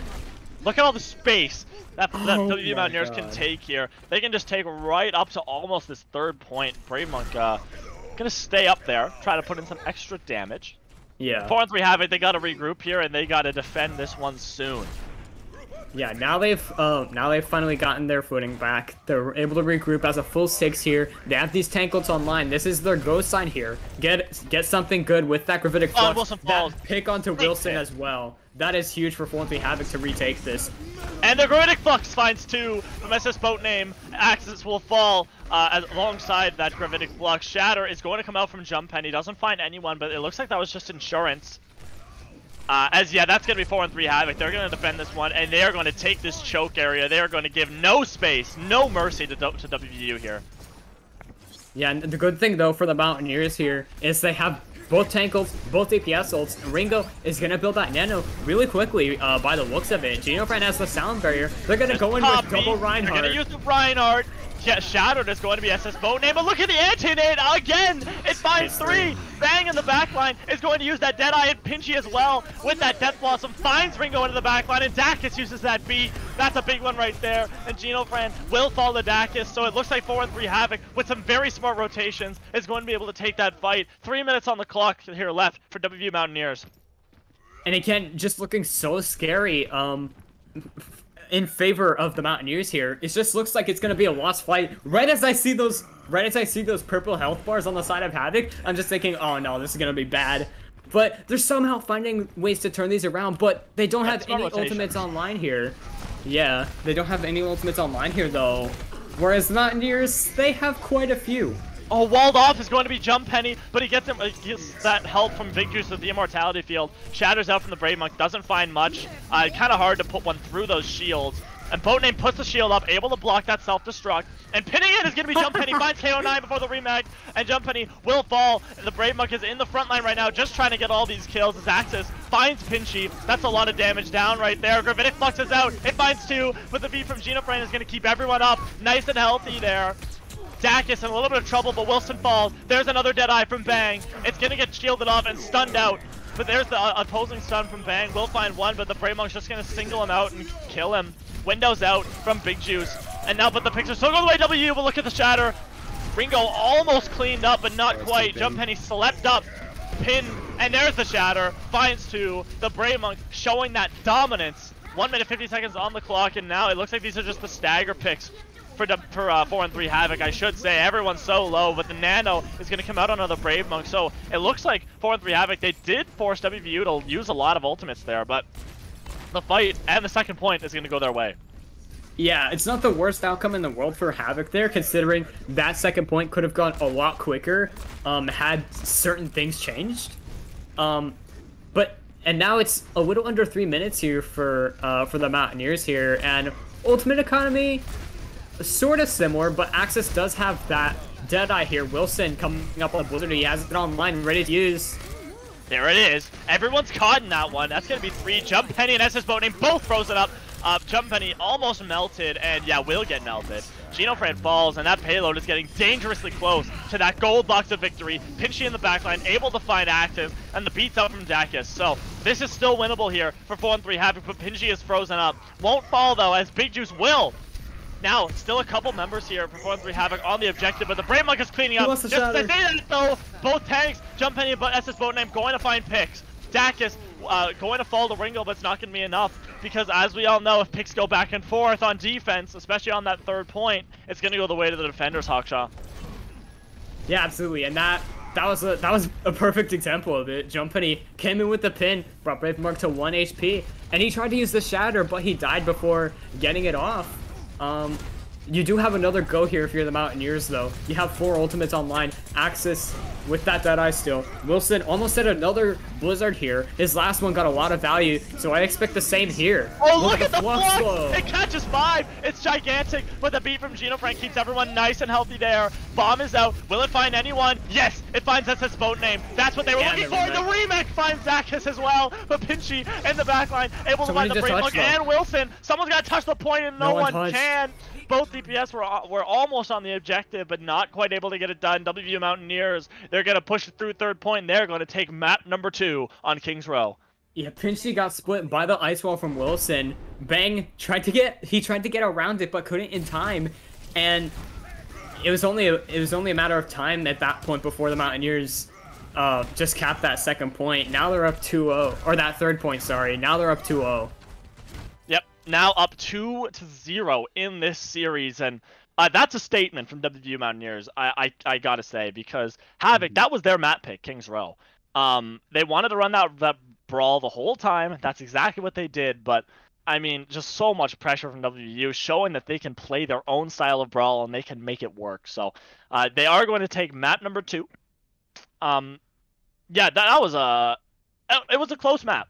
WVU Mountaineers, of course, are going to get on top of that one, though. So, Hawkshaw, what were your thoughts on that map? Yeah, again, like you said, Havoc's map pick, they wanted to go for that brawl, but it just really didn't work out. And like you said, the Mountaineers playing really their own style with the Ana, the Torb we saw on defense, the Echo for first point as well. Mountaineers are just incorporating a lot of these different things in something, and they're really heroes that you don't really see in Brawl. Like, maybe you would see them, like, in the past, like, especially with Diana in that case, but not here. Beryl, what do you think? So I think I have a lot of respect for all the members of the Havoc roster, but Croissant was absolutely on fire in that Elios map, and for good reason. He has mastered the art of the Reaper, being able to take those off angles, win the duels, and get out safely. Both, if you noticed during the map, Pinchy was on that McCree for the first part of it, but did actually take over that Reaper role in their brawl comp and was trying to find the same sort of value, but it's just not something that they're comfortable on. Croissant knows the ebb and flow that is required to take those off angles and those duels and come out on top and get that advantage.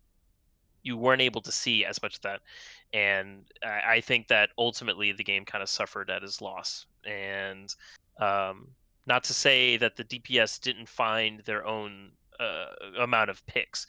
Bang, of course, with pretty excellent dead eyes, as well as the follow up with his stuns and his flashbangs.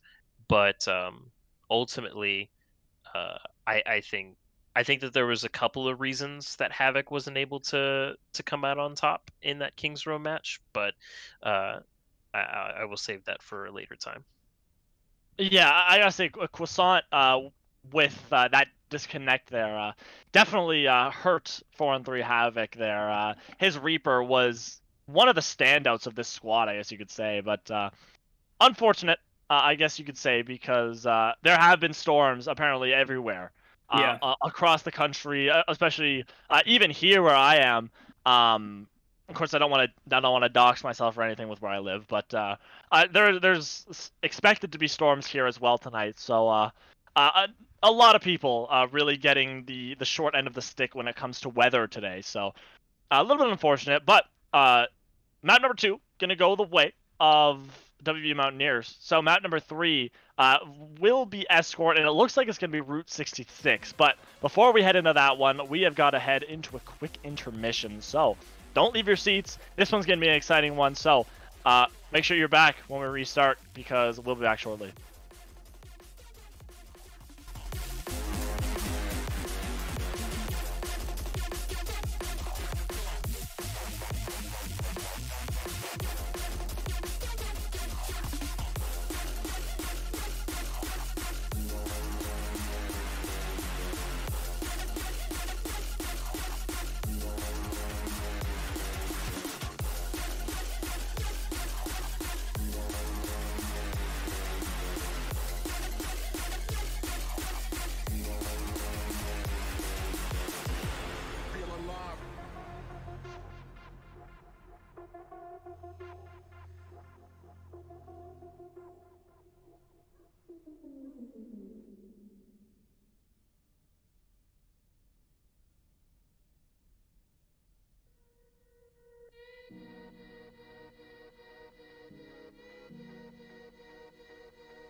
Welcome back, everyone. I hope you're excited, because I sure am. I'm sure Hawkshaw is. I'm sure Red Barrel is as well, because we are very, very shortly heading into map number 3 of our grand finals, WVU Mountaineers.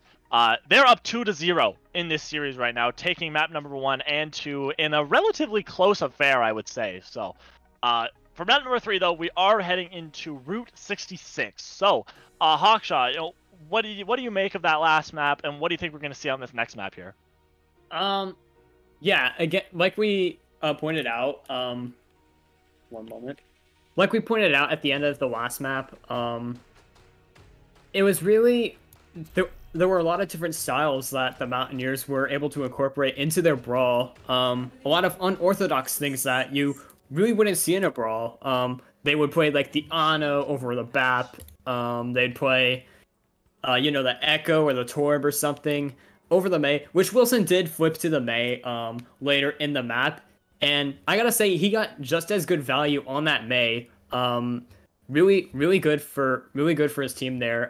Beryl, you had some thoughts as well on that King's Row map. What do you think? Yeah, so just taking a look at how the Mountaineers were playing against Havoc's brawl. Havoc did decide to pull out that Sigma in the last ditch effort to give a little bit more space, and in order to just keep pushing out that damage. And of course, the fluxes, they were ginormous, but the one thing that the Mountaineers had is they had the counters to pretty much everything. If there was a high noon from Bang, it was flashed. If there was a Reaper ult from Pinchy. If there was a Death Blossom, it was eaten by KO9. It's just the counters were 1-to-1, and ultimately the Mountaineers were able to come out on top. So what the keys to victory for Havoc in this particular scenario is to play their game, but also go that next step, go that next level of counter the counter. Yeah, I got to agree. I mean, the counterplay from WVU has just been absolutely insane. I think what Havoc needs to do, they need to really force ults out of the side of WVU. They need to put them on the back foot in terms of that ult trade. However, the fight right now, the close hold is going to be coming out here for the side of WVU here. Wilson will fall to Bang though, so it looks like that close hold is not going to last for all too long as 4-on-3 Havoc is cleaning this one up. Genofran falls to Dacus and that Lucio 1v1, and KO9 will also fall, so that's going to be 4-on-3 Havoc. They're going to get this first push on the cart around these first corners on Route 66. Yeah, not really the type of comp you'd see for a close hold. You'd usually see maybe like a Reinhardt and a Bap. Oh, Ringo down, Brave Monk down as well. What a great dive from the side of 4-on-3 Havoc. Fantastic dive as that's 2 picks. And WVU Mountaineers, it looks like they're going to have to back way up as Jump Penny wants to take space here. Yeah, on their close hold, it's good for wasting out the time for the attackers here, Havoc being the attackers in this instance. But I don't really know if it's making too much of a difference here. Look at how much progress they've made on this payload here. And not too much of a contest apart from that first fight. Into the backline is going to be the Brave Monk, finds Big Juice, Bang as well going to fall. So that's a fantastic dive from the side of WVU to answer right back. Jump Penny still on this cart, but it doesn't look like it's going to be for long. Wilson falls, but the picks are going the way of WVU. So 4-on-3 Havoc, they're going to have to go back to the drawing board to cap this first point. And now the Mountaineers, they've taken back that payload, so I'll take back what I said about them not really having a sort of a fight apart from the close hold. Now half the time bank is gone for 4-on-3 Havoc here. They have the DPS ultimates to work with, but Axis with that oh so insane EMP just absolutely fight winning. We'll see if he can get a good one off here. Pulse comes out. Jump Penny's hacked, so he can't do anything for the moment, but Bang, he's relatively low, and he's going to get dove on, and he gets dove on by the Brave Monk, and he will fall. Jump Penny, the recipient of a nano boost here, as the Brave Monk is going to use that Primal, but it's slept up. That's a fantastic one for Big Use, but it gets woken. Or maybe it just timed out that sleep, but the Brave Monk a little bit low as Genofran going to use that beat, but won't find him. So the members of WVU, they're very low, but the picks are still going their way. 4-1-3 Havoc. They're going to have to go back to the drawing board as Wilson is finding all these headshots. I feel like Havoc, they're just not getting enough value out of their ultimates. Like they're just not using them as well as the Mountaineers are. Mountaineers only had to use Beat and Primal. Primal, sort of the kind of a throwaway ultimate in this composition. You know, the EMP and the Nano being some of the more important ones. Not to say that Primal isn't an important ultimate if you can use it correctly, but still, they're just using these ultimates so well here. Oh, Bang falls to KO9's bomb here. Pinchy as well will fall to Genofran. Boat name, he's hacked up and he is not looking very healthy, will also fall. So that's once again back to the drawing board for 4-on-3 Havoc. 45 seconds left on the clock and they gotta figure something out here, Hawkshaw. Yeah, and the bomb was the only thing that they had to use here. Coming down to final fight, Pinchy gonna go down very late there. And Axis still holding on to the EMP here, and it's last fight territory. This is a recipe for disaster for 4-on-3 Havoc here. Yeah, recipe for disaster. Under 30 seconds now to play. And something has got to get figured out, but Dovon is going to be Big Juice and it's hacked up by the EMP. But the picks are still going the way of 4-on-3 Havoc. They're going back and forth. The Nano's out from Ringo, and it's going to find the Brave Monk. But the picks are still going both ways. Genofran is down. They are going to get the touch, so it's still winnable here for 4-on-3 Havoc. The Bang now on the objective. On that Kree as the Brave Monk falls, and now finally pushing in this cart is going to be 4-on-3 Havoc. In the front line now is Axis, but it looks like he's going to fall shortly. The Bang falls to Axis, and the respawns are starting now to come in. SS Boname, high charge. He's got to figure something out here. Dacus is hacked up, and the beat's out from Genofran. WVU Mountaineers, they want to win this one. They want to win it bad. Big Juice in a lot of trouble here, but the picks, they're still going the way of 4-on-3 Havoc. Pulse Bomb is out. Big Juice, however, is down. That's one of the best picks you can possibly get as of right now. SS Boname gets the Nano thrown onto him by Big Juice as Big Juice goes down, and no supports left for the side of 4-on-3 Havoc. So this is winnable for WVU Mountaineers, and the picks are starting to go back their way. KO9 falls to Bang, and the Primal Rage from both Jumppenny and the Brave Monk on the objective as Bang falls, and Jumppenny, the only one left alongside Pinchy. Someone's gonna touch it, they can't do it! Oh no. Pinchy got off the point. They both got a point. Wow, that's a full hold for WVU Mountaineers. Dire straits now for 4-3 Havoc.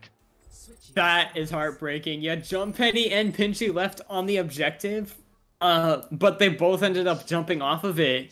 I think Jumppenny, he may have gotten body blocked and knocked around as well. But that's still so unfortunate for them. I don't know how many respawns they had coming back there. And Mountaineers, they had respawns of their own coming back, so I don't really know if it was too winnable at that point in time for 4-3 Havoc there, but you never know. And now that's no longer a question we're going to be asking now, with the Mountaineers holding right before that first point here. Now they're set up for success here. Yeah, WVU has just set themselves up for success so well, and they want to capitalize. They want to put themselves up 3-0 in this series, and well, 4-3 Havoc, they got to figure something out here. So Dacus is going to be on that Brig. Pinchy over onto the Ash, or I should say Autumn on Pinchy is going to be on that Ash. I gotta say, I have been proud of Autumn so far. Because I don't know if anyone knows, but Pinchy is actually my alt account. So, of course, Autumn, if I'm not mistaken, was locked out of his account, so had to use an alt account. But I would say he's putting on a pretty good performance under my name, so I'm very proud of him so far. Out of the spawn is going to be WVU, and they're on the same comp as before, except Wilson is now on the Symmetra. He's going back to switch. We'll see what he switches to here. It's going over to the Ash, so the double hit scan on the side of the Mountaineers here. Both mid to long range. Oh, Jumppenny! Oh, he's so low, and he goes! No, bro! Gigantic pick, but the anti-aid from Big Juice is going to find 3, but no one's there to capitalize on it, as Dacus as well will fall, and WVU Mountaineers, they've already won a fight here. It's dire straits now for 4-3 Havoc. They gotta figure something out. Dacus will move over to that Mercy, and they're gonna have to recontest here, as Jumppenny is back on the Winston, and now they've got everyone back. So now they're gonna be able to push back in, and well, it's getting awfully close, the cart. And the dive into the backline from the Brave Monk is not going to make it easy, and Jumppenny falls again! Axis fall finds him. No ultimates on the board yet. Pinchy finds Ringo, but that's going to be the only pick they can muster. For WV Mountaineers, they're cleaning this one up. They're cleaning it up easily, too. Bang! The only one left on the cart is Will Fall, and the next 1 meter that they needed to cover will get covered. WV Mountaineers, in a very decisive map 3, are going to take Route 66. Now they're at match point here. One more map, and they take the grand finals. Second consecutive championship here if they manage to win that 4th map here, and it's looking really good for them. Havoc is looking so lost here, especially on this Route 66. It was so one-sided in favor of the Mountaineers here. It looks like the match is just sort of slipping out of their hands here when it looked oh so good for them on Ilios. Yeah, it looked so good for Havoc in that first map, and now it's slowly but surely slipping out of their grasp.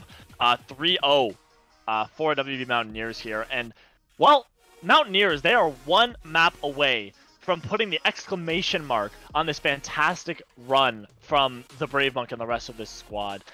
They're 1 map away from taking back-to-back, I should say, 4-1-3 CS championships. So, what do you make of that last map, and what do you think going into map number 4, Hawkshaw? Oh my god, Havoc just really needs to find their groove here. It's time for the reverse sweep if you're on the side of Havoc. That's really the only thing you can be thinking here, because there's no more matches left after this. I don't know, man. It's just looking so good for the Mountaineers, and they've just been progressively getting stronger, it feels like, throughout this series. What do you think, Barrow? I think they need to play to their strengths. I think that Havoc is way too focused on the pick potential of their DPS, and they need to be thinking more universally. They need to be thinking about staying alive. They need to have their defenses be, I mean, of course, the Havoc offense was unfortunate. It was an attempt to really go up against the Mountaineers whenever they were just getting more more value in inches, but not in miles. I think that there's a lot of miniature things going on in the Mountaineers play that is leading them to be in a higher standing than where Havoc has. And those things just add up into big changes, such as using ultimates. I really think that Jumpany needs to rethink his strategy, especially going into this 2CP. It needs to be explosive, yes, but also very tempered. They need to know when to back off whenever they don't have the advantage, and give his team time to set up to support him. Just as a main tank player myself, I know how hard it is to go into a fight and be like, "Oh, where's my team?" Because you don't have eyes in the back of your head. But you need to be able to have that awareness and be able to have that coordination. I've seen each individual player from Havoc improve immensely, and I think what's going to make them be able to pull off this reverse sweep is not only going back to their individual fundamentals, but also being able to rely on themselves. Do not lose hope in the team. If I could talk to them right now, I'd give them a big prep speech about, this is a team game. You must stay with your team, and hopefully that'll raise their spirits. But also, Mountaineers coming out with a huge statement, and Havoc is definitely going to have to answer.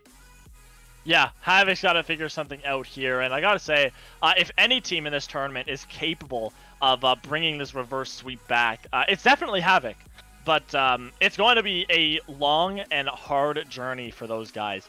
But before we can see if they can pull it off, we are going to head into a quick intermission. So, if you haven't already, make sure you follow, because we are, if I'm not mistaken, we are doing a giveaway we're doing a giveaway shortly.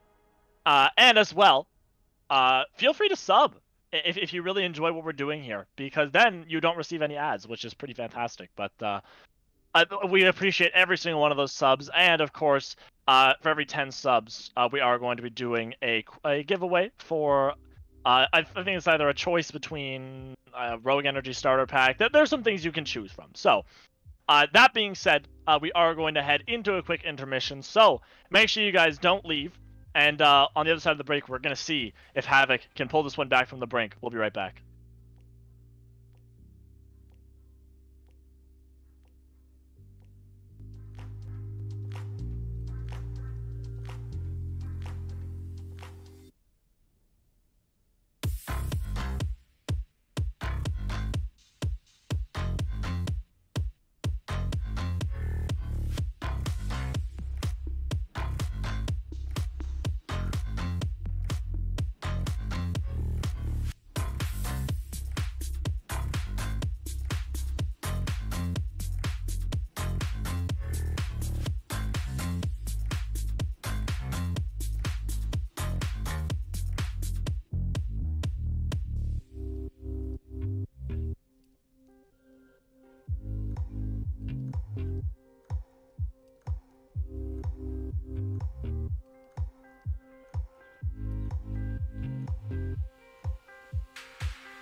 I hope you guys are ready to go, because I sure am. We got map number 4 of our 4-1-3 Championship Series Grand Finals.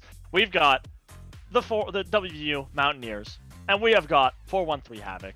They're clashing against each other, but WVU Mountaineers, I should say, are coming out on top right now. They're up 3-0 in this series, and we're heading into map number 4, which is going to be Hanamura. So, Hawkshaw, what did you make of that last map? What do you think we're going to see on this next one? I feel like Havoc is kind of losing their groove here. Again, I had to emphasize it again.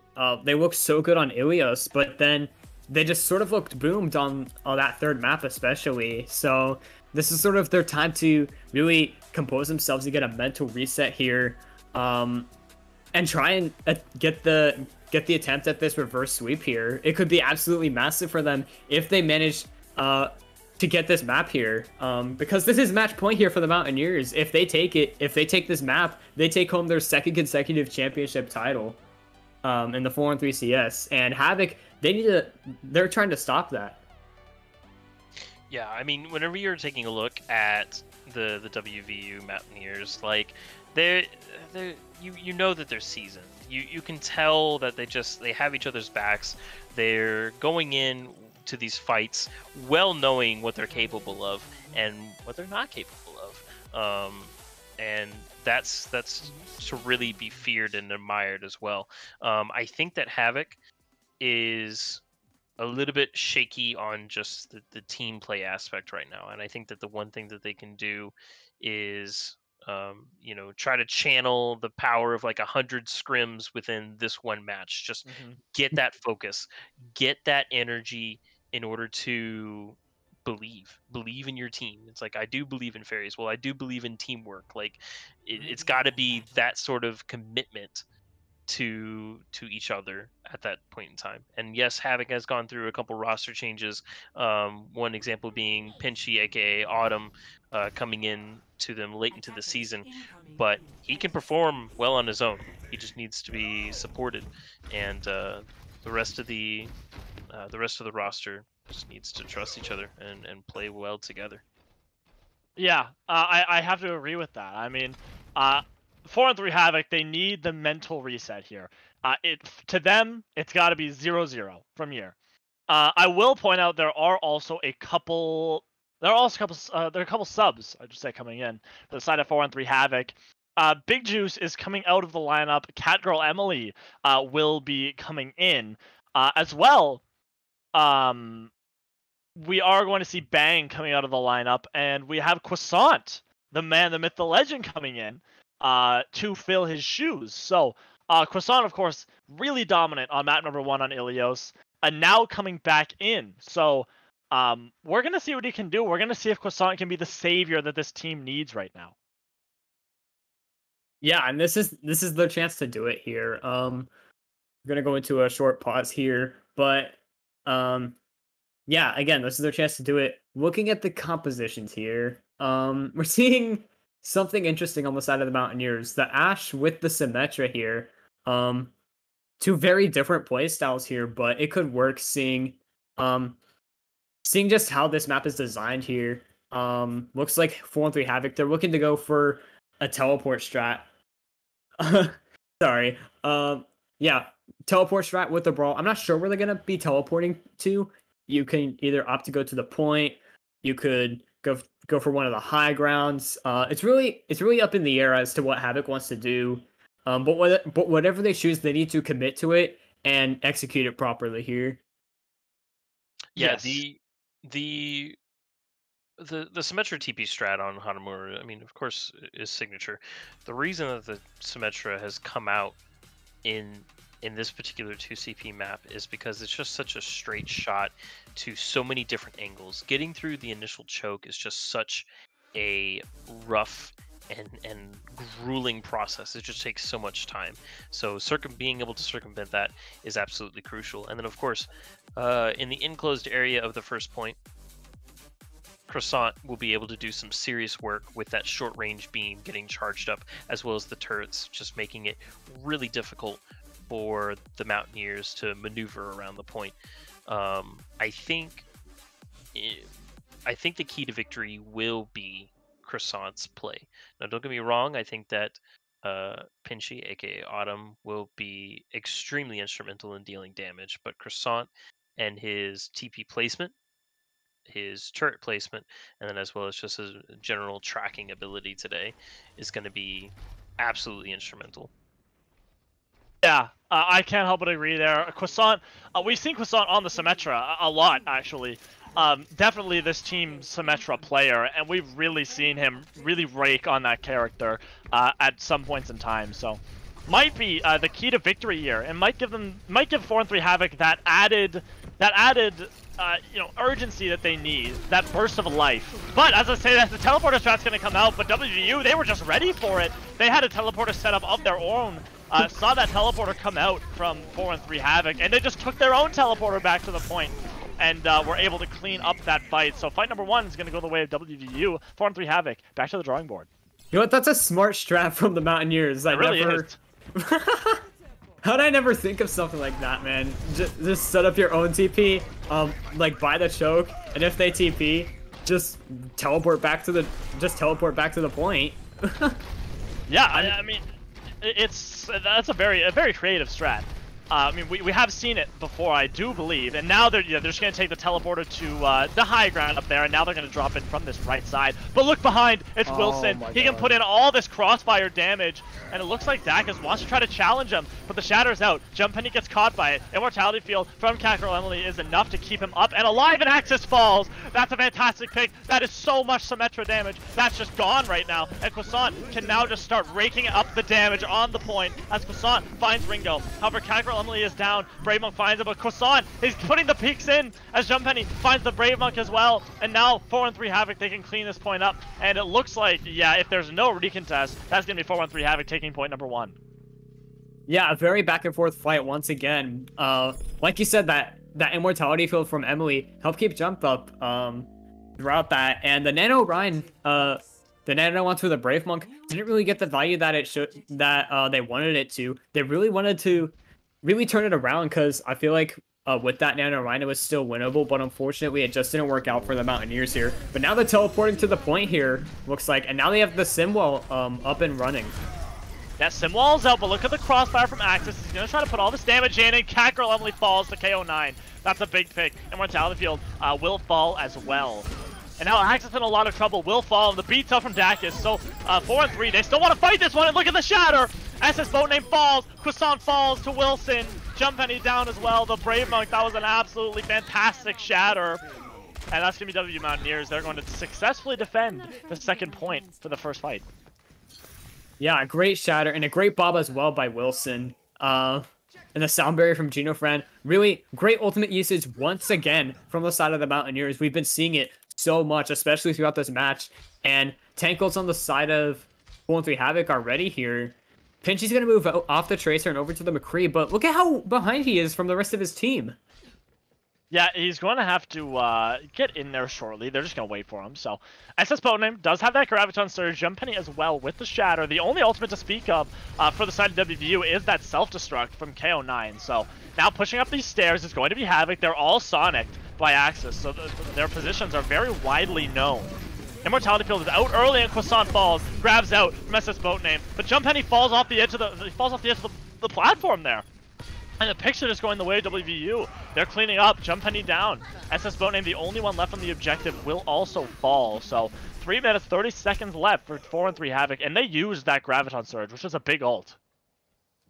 Yeah, and all you have left is this Shatter as well as the Amplification Matrix. But again, here comes the ultimate cycle coming into play for the Mountaineers once again. The Nano Boost, the Dragon Strike, and that Self-Destruct online for the Mountaineers here. 3 minutes left still for 4-3 Havoc, so they do have some time to be working with here. But if they don't make something work out of it, then it's just going to dwindle before you even know it. Yeah, oh my god, look at that. Moved off the edge. Look at the boot from KO9 there. Off the side of the that platform, the bridge area. Shatters out from Jump Penny. Doesn't find anyone, but SS Boatname gets antied. He's underneath. He's in a lot of trouble, and he falls. That's with the boot from KO9 as well, as Ringo falls to Dacus though. But Genofran finds SS Boatname and Jump Penny. As Croissant falls as well to Axis. The Nano is out onto the Brave Monk, and he will promptly make good use of that. So another fight won for WVU Mountaineers. 2 minutes, 30 seconds left on the clock. Another thing I want to point out is this DPS line for the Mountaineers. The Ashe and the Hanzo, a bit different from the rest of the composition and the cell they want to be playing with. That sort of aggressive, close range, hard on play style. But the angles and positions that Wilson on the Ashe is able to be taking here. He's like away from the rest of the team, but it's working because it's just creating this crossfire that Havoc, they haven't really been able to solve. Yeah, they just can't find a good answer for it yet. Now the pin's out from Jumppenny. What that pin? That was like quite ambitious, I could say, from Jumppenny. Shatter's out. That's gonna find SS Boat Name. And with a couple picks there, yeah, Havoc can't fight this one. They're gonna have to back up, or they're gonna have to die. So another fight win here for WVU. 1 minute 45 seconds left on the clock, and the time is just dwindling now for 4-on-3 Havoc. Yeah, that's what I was talking about just earlier. They had 3 minutes, and now half of that is gone here with 1.5 minutes remaining here. They do have ultimates to be working with, the double support ults as well as the both DPS ults, but what are you going to be doing about it? I'm not, like, Croissant, he can't really get near Wilson or Axis because they're just both so far away on these high grounds. If you TP up, you're going to get spotted out and killed. It's really, I think it's going to be really hard for him to get value out of this Oh, the Death Pinchy Blossom. falls! Dacus uses the beat, but it's just not in time to save Pinchy, or Autumn, I guess you could say. Wilson will fall to Dacus, though, and the anti-nade from Ringo will find a few, but no one capitalizes on it. Croissant's in the backline, using that Death Blossom. Mechanical Emily is the one to fall to Axis. Axis finds Jumppenny as well. Axis finds that's his boat name. He's crazy, dude. The Hanzo pick is gigantic. And, well, Croissant not really able to find a lot of value on that Reaper. He just can't get close to any targets right now, Hawkjaw. Yeah, he tried teleporting up, onto the catwalk or on the high ground that the Mountaineers were on, trying to get into the back line, but he got booped off or something before he could even commit that Death Blossom. Then the rest of it got eaten up by KO9 on the point, so he got absolutely zero value out of it. So what do you do at this point now if you're 4-3 Havoc? Now they're running it down main here. We'll see how this goes, but they get booped off again. Deadeye's out. Deadeye's out from Pinchy. It finds one. Jumppenny Shatter also going to find Wilson. So this is the opportunity they've been looking for. Anti-nade is out from Ringo, but no one there to capitalize. Gino Fran on the objective will get cleaned up, and now the respawns are coming up from WVU Mountaineers. But is anyone going to be able to touch? Ringo won't be able to, and the second point will finally get captured, but it was just barely in overtime, Hawkshaw. That could not have been any closer, between if it got into overtime or not. Could not have been any closer. I think that touch from Ringo on the Ana was enough to push that into overtime. I think if Ringo doesn't touch there, that's not overtime. Yeah, like, yeah, that one. It was just barely a touch too. Yeah, just barely. And it still was enough for Mountaineers, to get it into overtime. So that's huge now. If they could get a really good attack here, then this series could be theirs. Yeah, if they're able to if WVU is able to put up a time of over a minute, that's going to put them into a very good position to take home this championship in a 4-0. So we're going to see what they can do. On the defense is going to be, it's still going to be the Brawl, but it's going to be a little bit different. I guess a Brawl / double shield type sort of composition. Jumppenny, SS Boat Name on the Rhine Sigma, Croissant on the Junkrat, Pinchy on the McCree, and Kakarot Emily Dacus are going to be playing the Baptiste Zenyatta. On the other end of things, relatively standard Brawl, I could say, for the side of WVU, except Wilson and Axis. Wilson's going to be playing that Pharah. Axis on the Symmetra as well, unless they're going to switch here, which I don't know. I mean, you could. He's going to go to the Mei, actually. Yeah. So, it's going to go to that, to the Sim Mei. They're going to look to probably TP to a point, or to one of the high grounds. A lot of spam damage on the side of 4-3 Havoc, but they could bypass that with a good teleporter. Havoc wants to aggress it, and Wilson doesn't make it through the teleporter, and he goes down. They might have to sacrifice a tick for that one, but that's a fantastic pick. Jumppenny gets slept up, but he will receive the immortality field from Emily. And now here's the Brawl on the objective. Jumppenny wants to get aggressive, finds Axis. Pinchy will fall, but the picks are going both ways. Croissant is going to fall to the Brave Monk's Fire Strike. And the Shatter, look at the sleep from Ringo alongside the Shatter, and pinned off the edge of the map is Jumppenny. Picks, they're all going the way of WVU, and Kakarot Emily will fall to the remake from KO9. Point number 1 is going to go the way of WVU.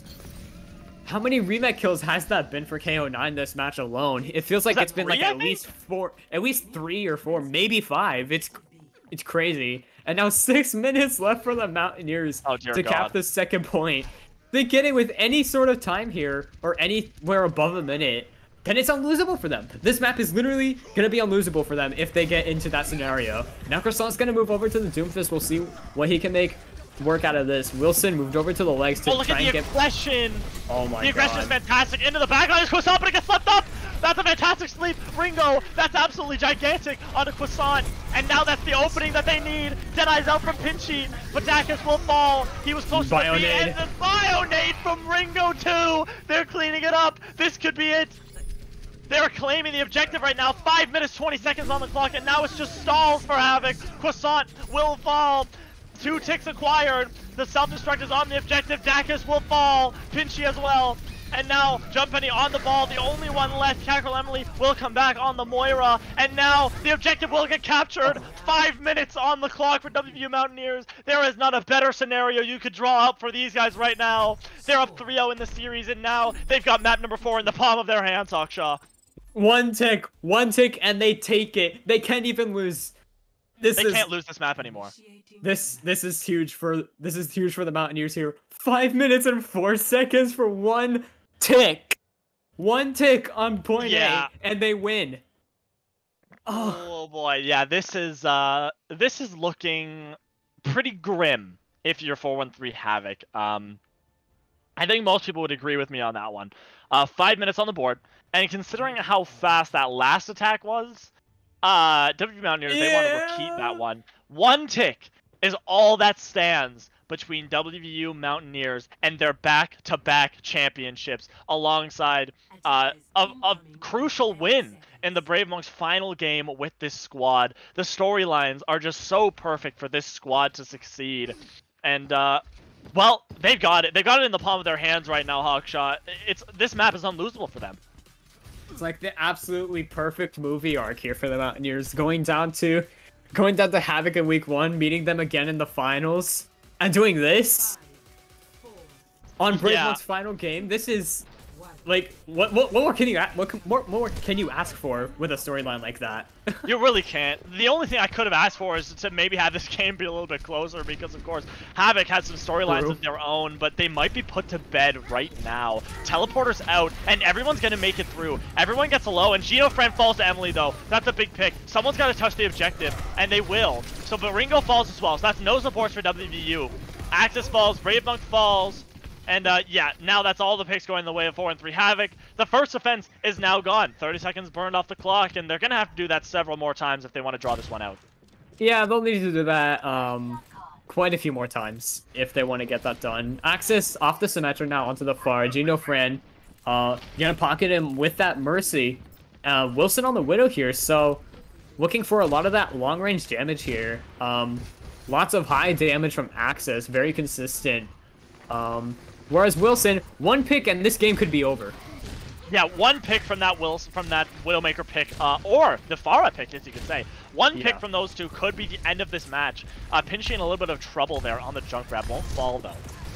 As yeah, this is gonna be Havoc taking this left side room, but Cackerel falls. That could be it. The dominoes could now start to fall, and Jump Penny is so low. The nanos under the Brave Monk, Dacus falls, Jump Penny falls.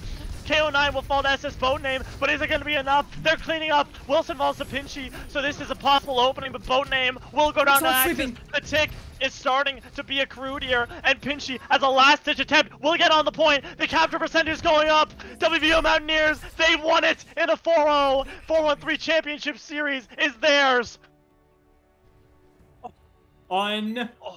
Freaking believable. This is their second consecutive championship title. They've taken season 3. Again, like, they went against the same team back in week 1 and lost in a 3-2. Such a close game back then. And now it was down to this, an absolute massacre from these last 2 maps by the Mountaineers. Yeah, wow, I am at a loss for words. What a perfect ending for the WVU Mountaineers.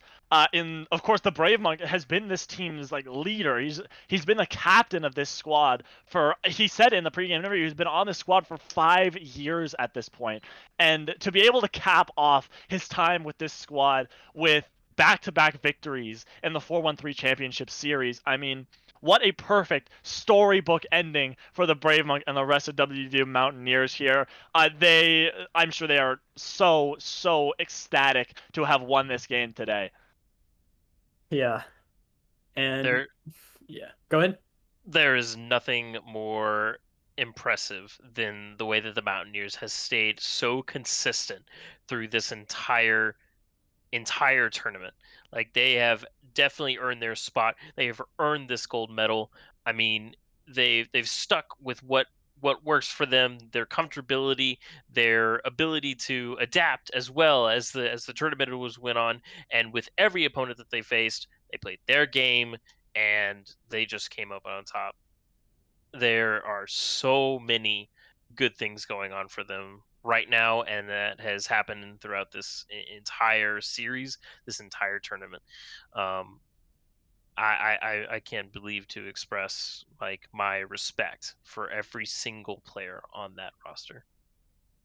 Yeah, I've got to agree. I mean, again, it's so perfect for this squad to have come out on top here. So, um, of course, so many storylines heading into this match today, and WVU Mountaineers, they are going to get the better end of it. So, um, yeah, that was a fantastic game. But I got to ask you guys, we have got to decide on a finals MVP between the three of us. And I have a suggestion for the finals MVP. The Brave Monk's got to be one of them. Yeah. Because, I mean, it was his last game with this squad. I mean, how perfect is it for this guy to come in and dominate in his very last game with this squad? I also want to shout out Ringo as well. A fantastic play from start to finish. But I got to ask you, Hawkshaw, what do you think? Yeah, I really gotta think those two are like the main ones on the table. Ringo, we pointed out so many Bionades that hit like 3 or 4, even 5 members of Havoc, and they just weren't able to do anything about it. Like he was just finding so many of these great angles and positions to be getting those Bionades, and yeah, like you know, some people believe in God, but I believe in Ringo, the Brave Monk as well. Another great candidate. He showed up today in this main tank duel against Jump Penny. Jump Penny put up such a great fight against him, but the Brave Monk just had that edge so many times. Beryl, what do you think? I got to ask you, man. Uh, I honestly got to give a hats off to Wilson. He was good He too, I agree. he he played as such a variety of heroes, and to see his ability to kind of change up his play style in so many different ways, like really being that flex DPS that you want on anybody's roster. He was absolutely fantastic, pulling out some things that were kind of unexpected, like the Tor pick, as well as just being able to flex onto anything that his team needed, and I think that that's worth admiration. But I think ultimately the thing that led the Mountaineers to victory has to be Brave Monk. Like the leadership coming from him, the positioning that I'm sure he was instructing on his team. Like there's too many things going right for this man to not give him MVP, and I think that he deserves it considering how he's led his team. I have to agree with that. I mean, again, the Brave Monk, he's been on this squad from the very beginning. His leadership has been integral throughout this entire season. He played extremely well today. And again, how perfect would that be to have Brave Monk be our finals MVP in his very last game with the squad? So, yeah, it's got to be the Brave Monk here. I mean, I can't really go against him there. So, um, it's just it's a beautiful storyline, and it's a fantastic ending for this squad.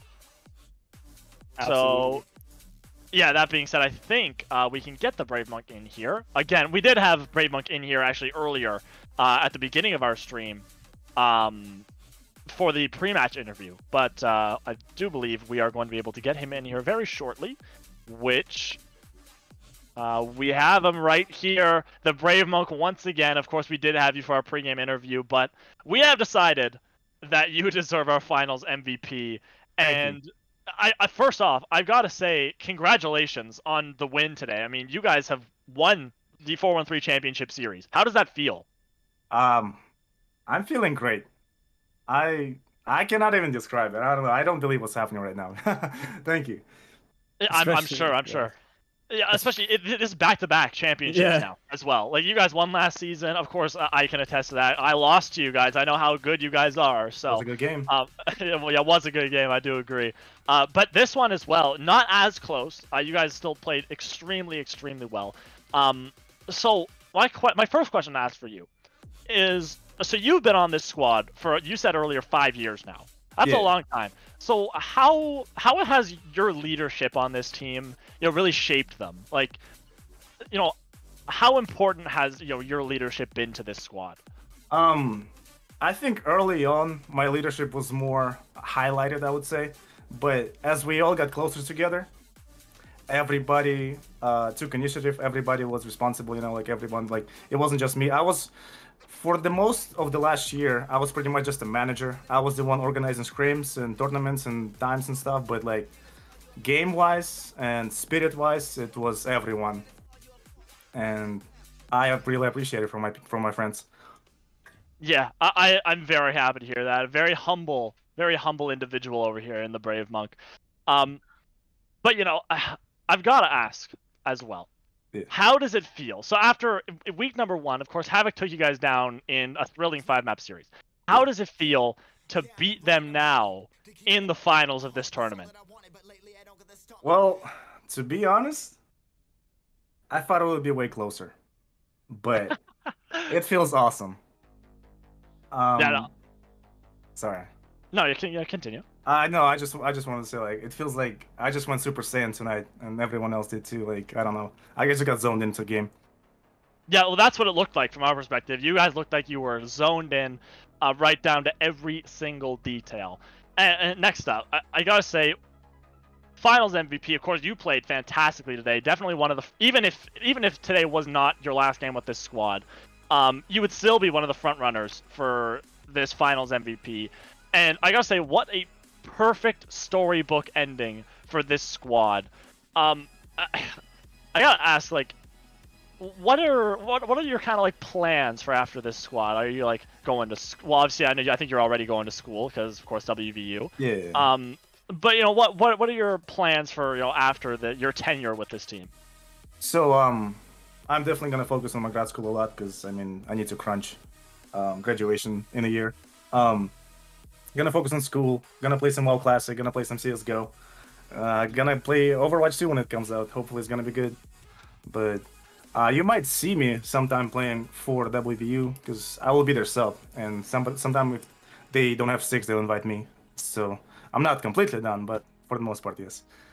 All right, sounds good then. So hopefully we get to see you again, of course. But that's all the questions from me. Hawkshaw, Beryl, do you guys have anything to ask our finals MVP?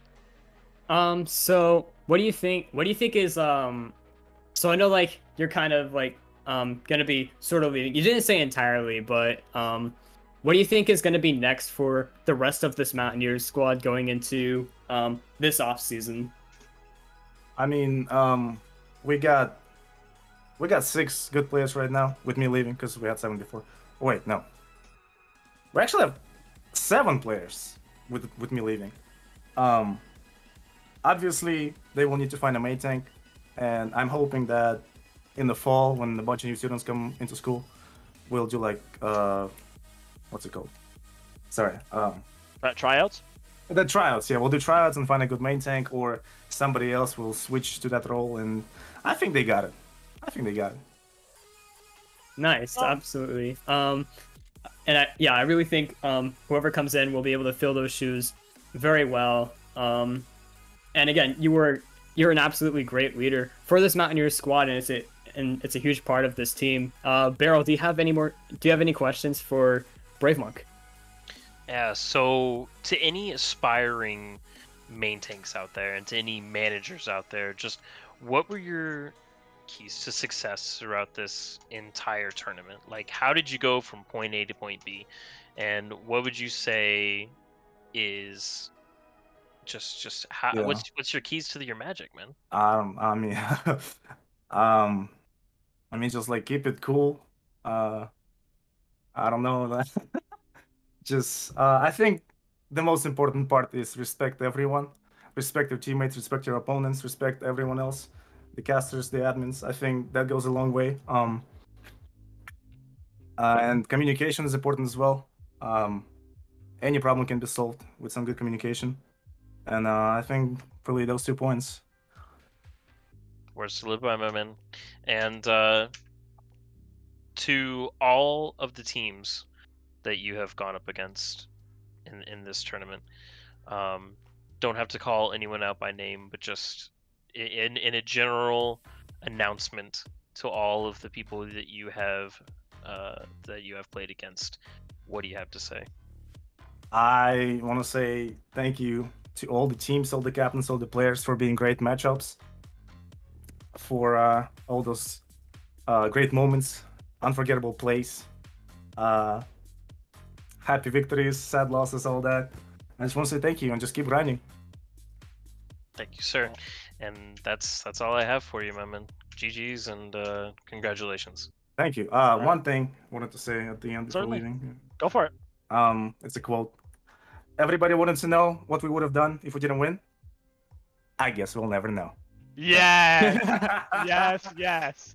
Perfect. Love it. That is a perfect ending to all of this. So, Brave Monk, thank you so much for coming out and giving your final thoughts for this tournament, because of course you are our finals MVP. So, big congratulations to you and your entire team for this victory today. And I'm going to send you right back to them because you deserve to celebrate hard.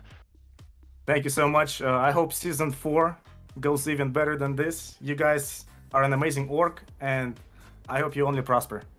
Oh, thank you very much. Hopefully we get to see you. Hopefully we get to see you and your squad next season, possibly going for the three-peat. You never know.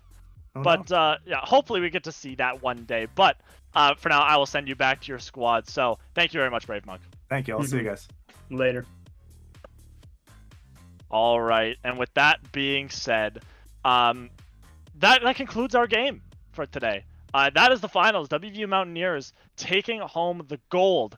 And I gotta say, there are some rewards for the squad who took that first place finish.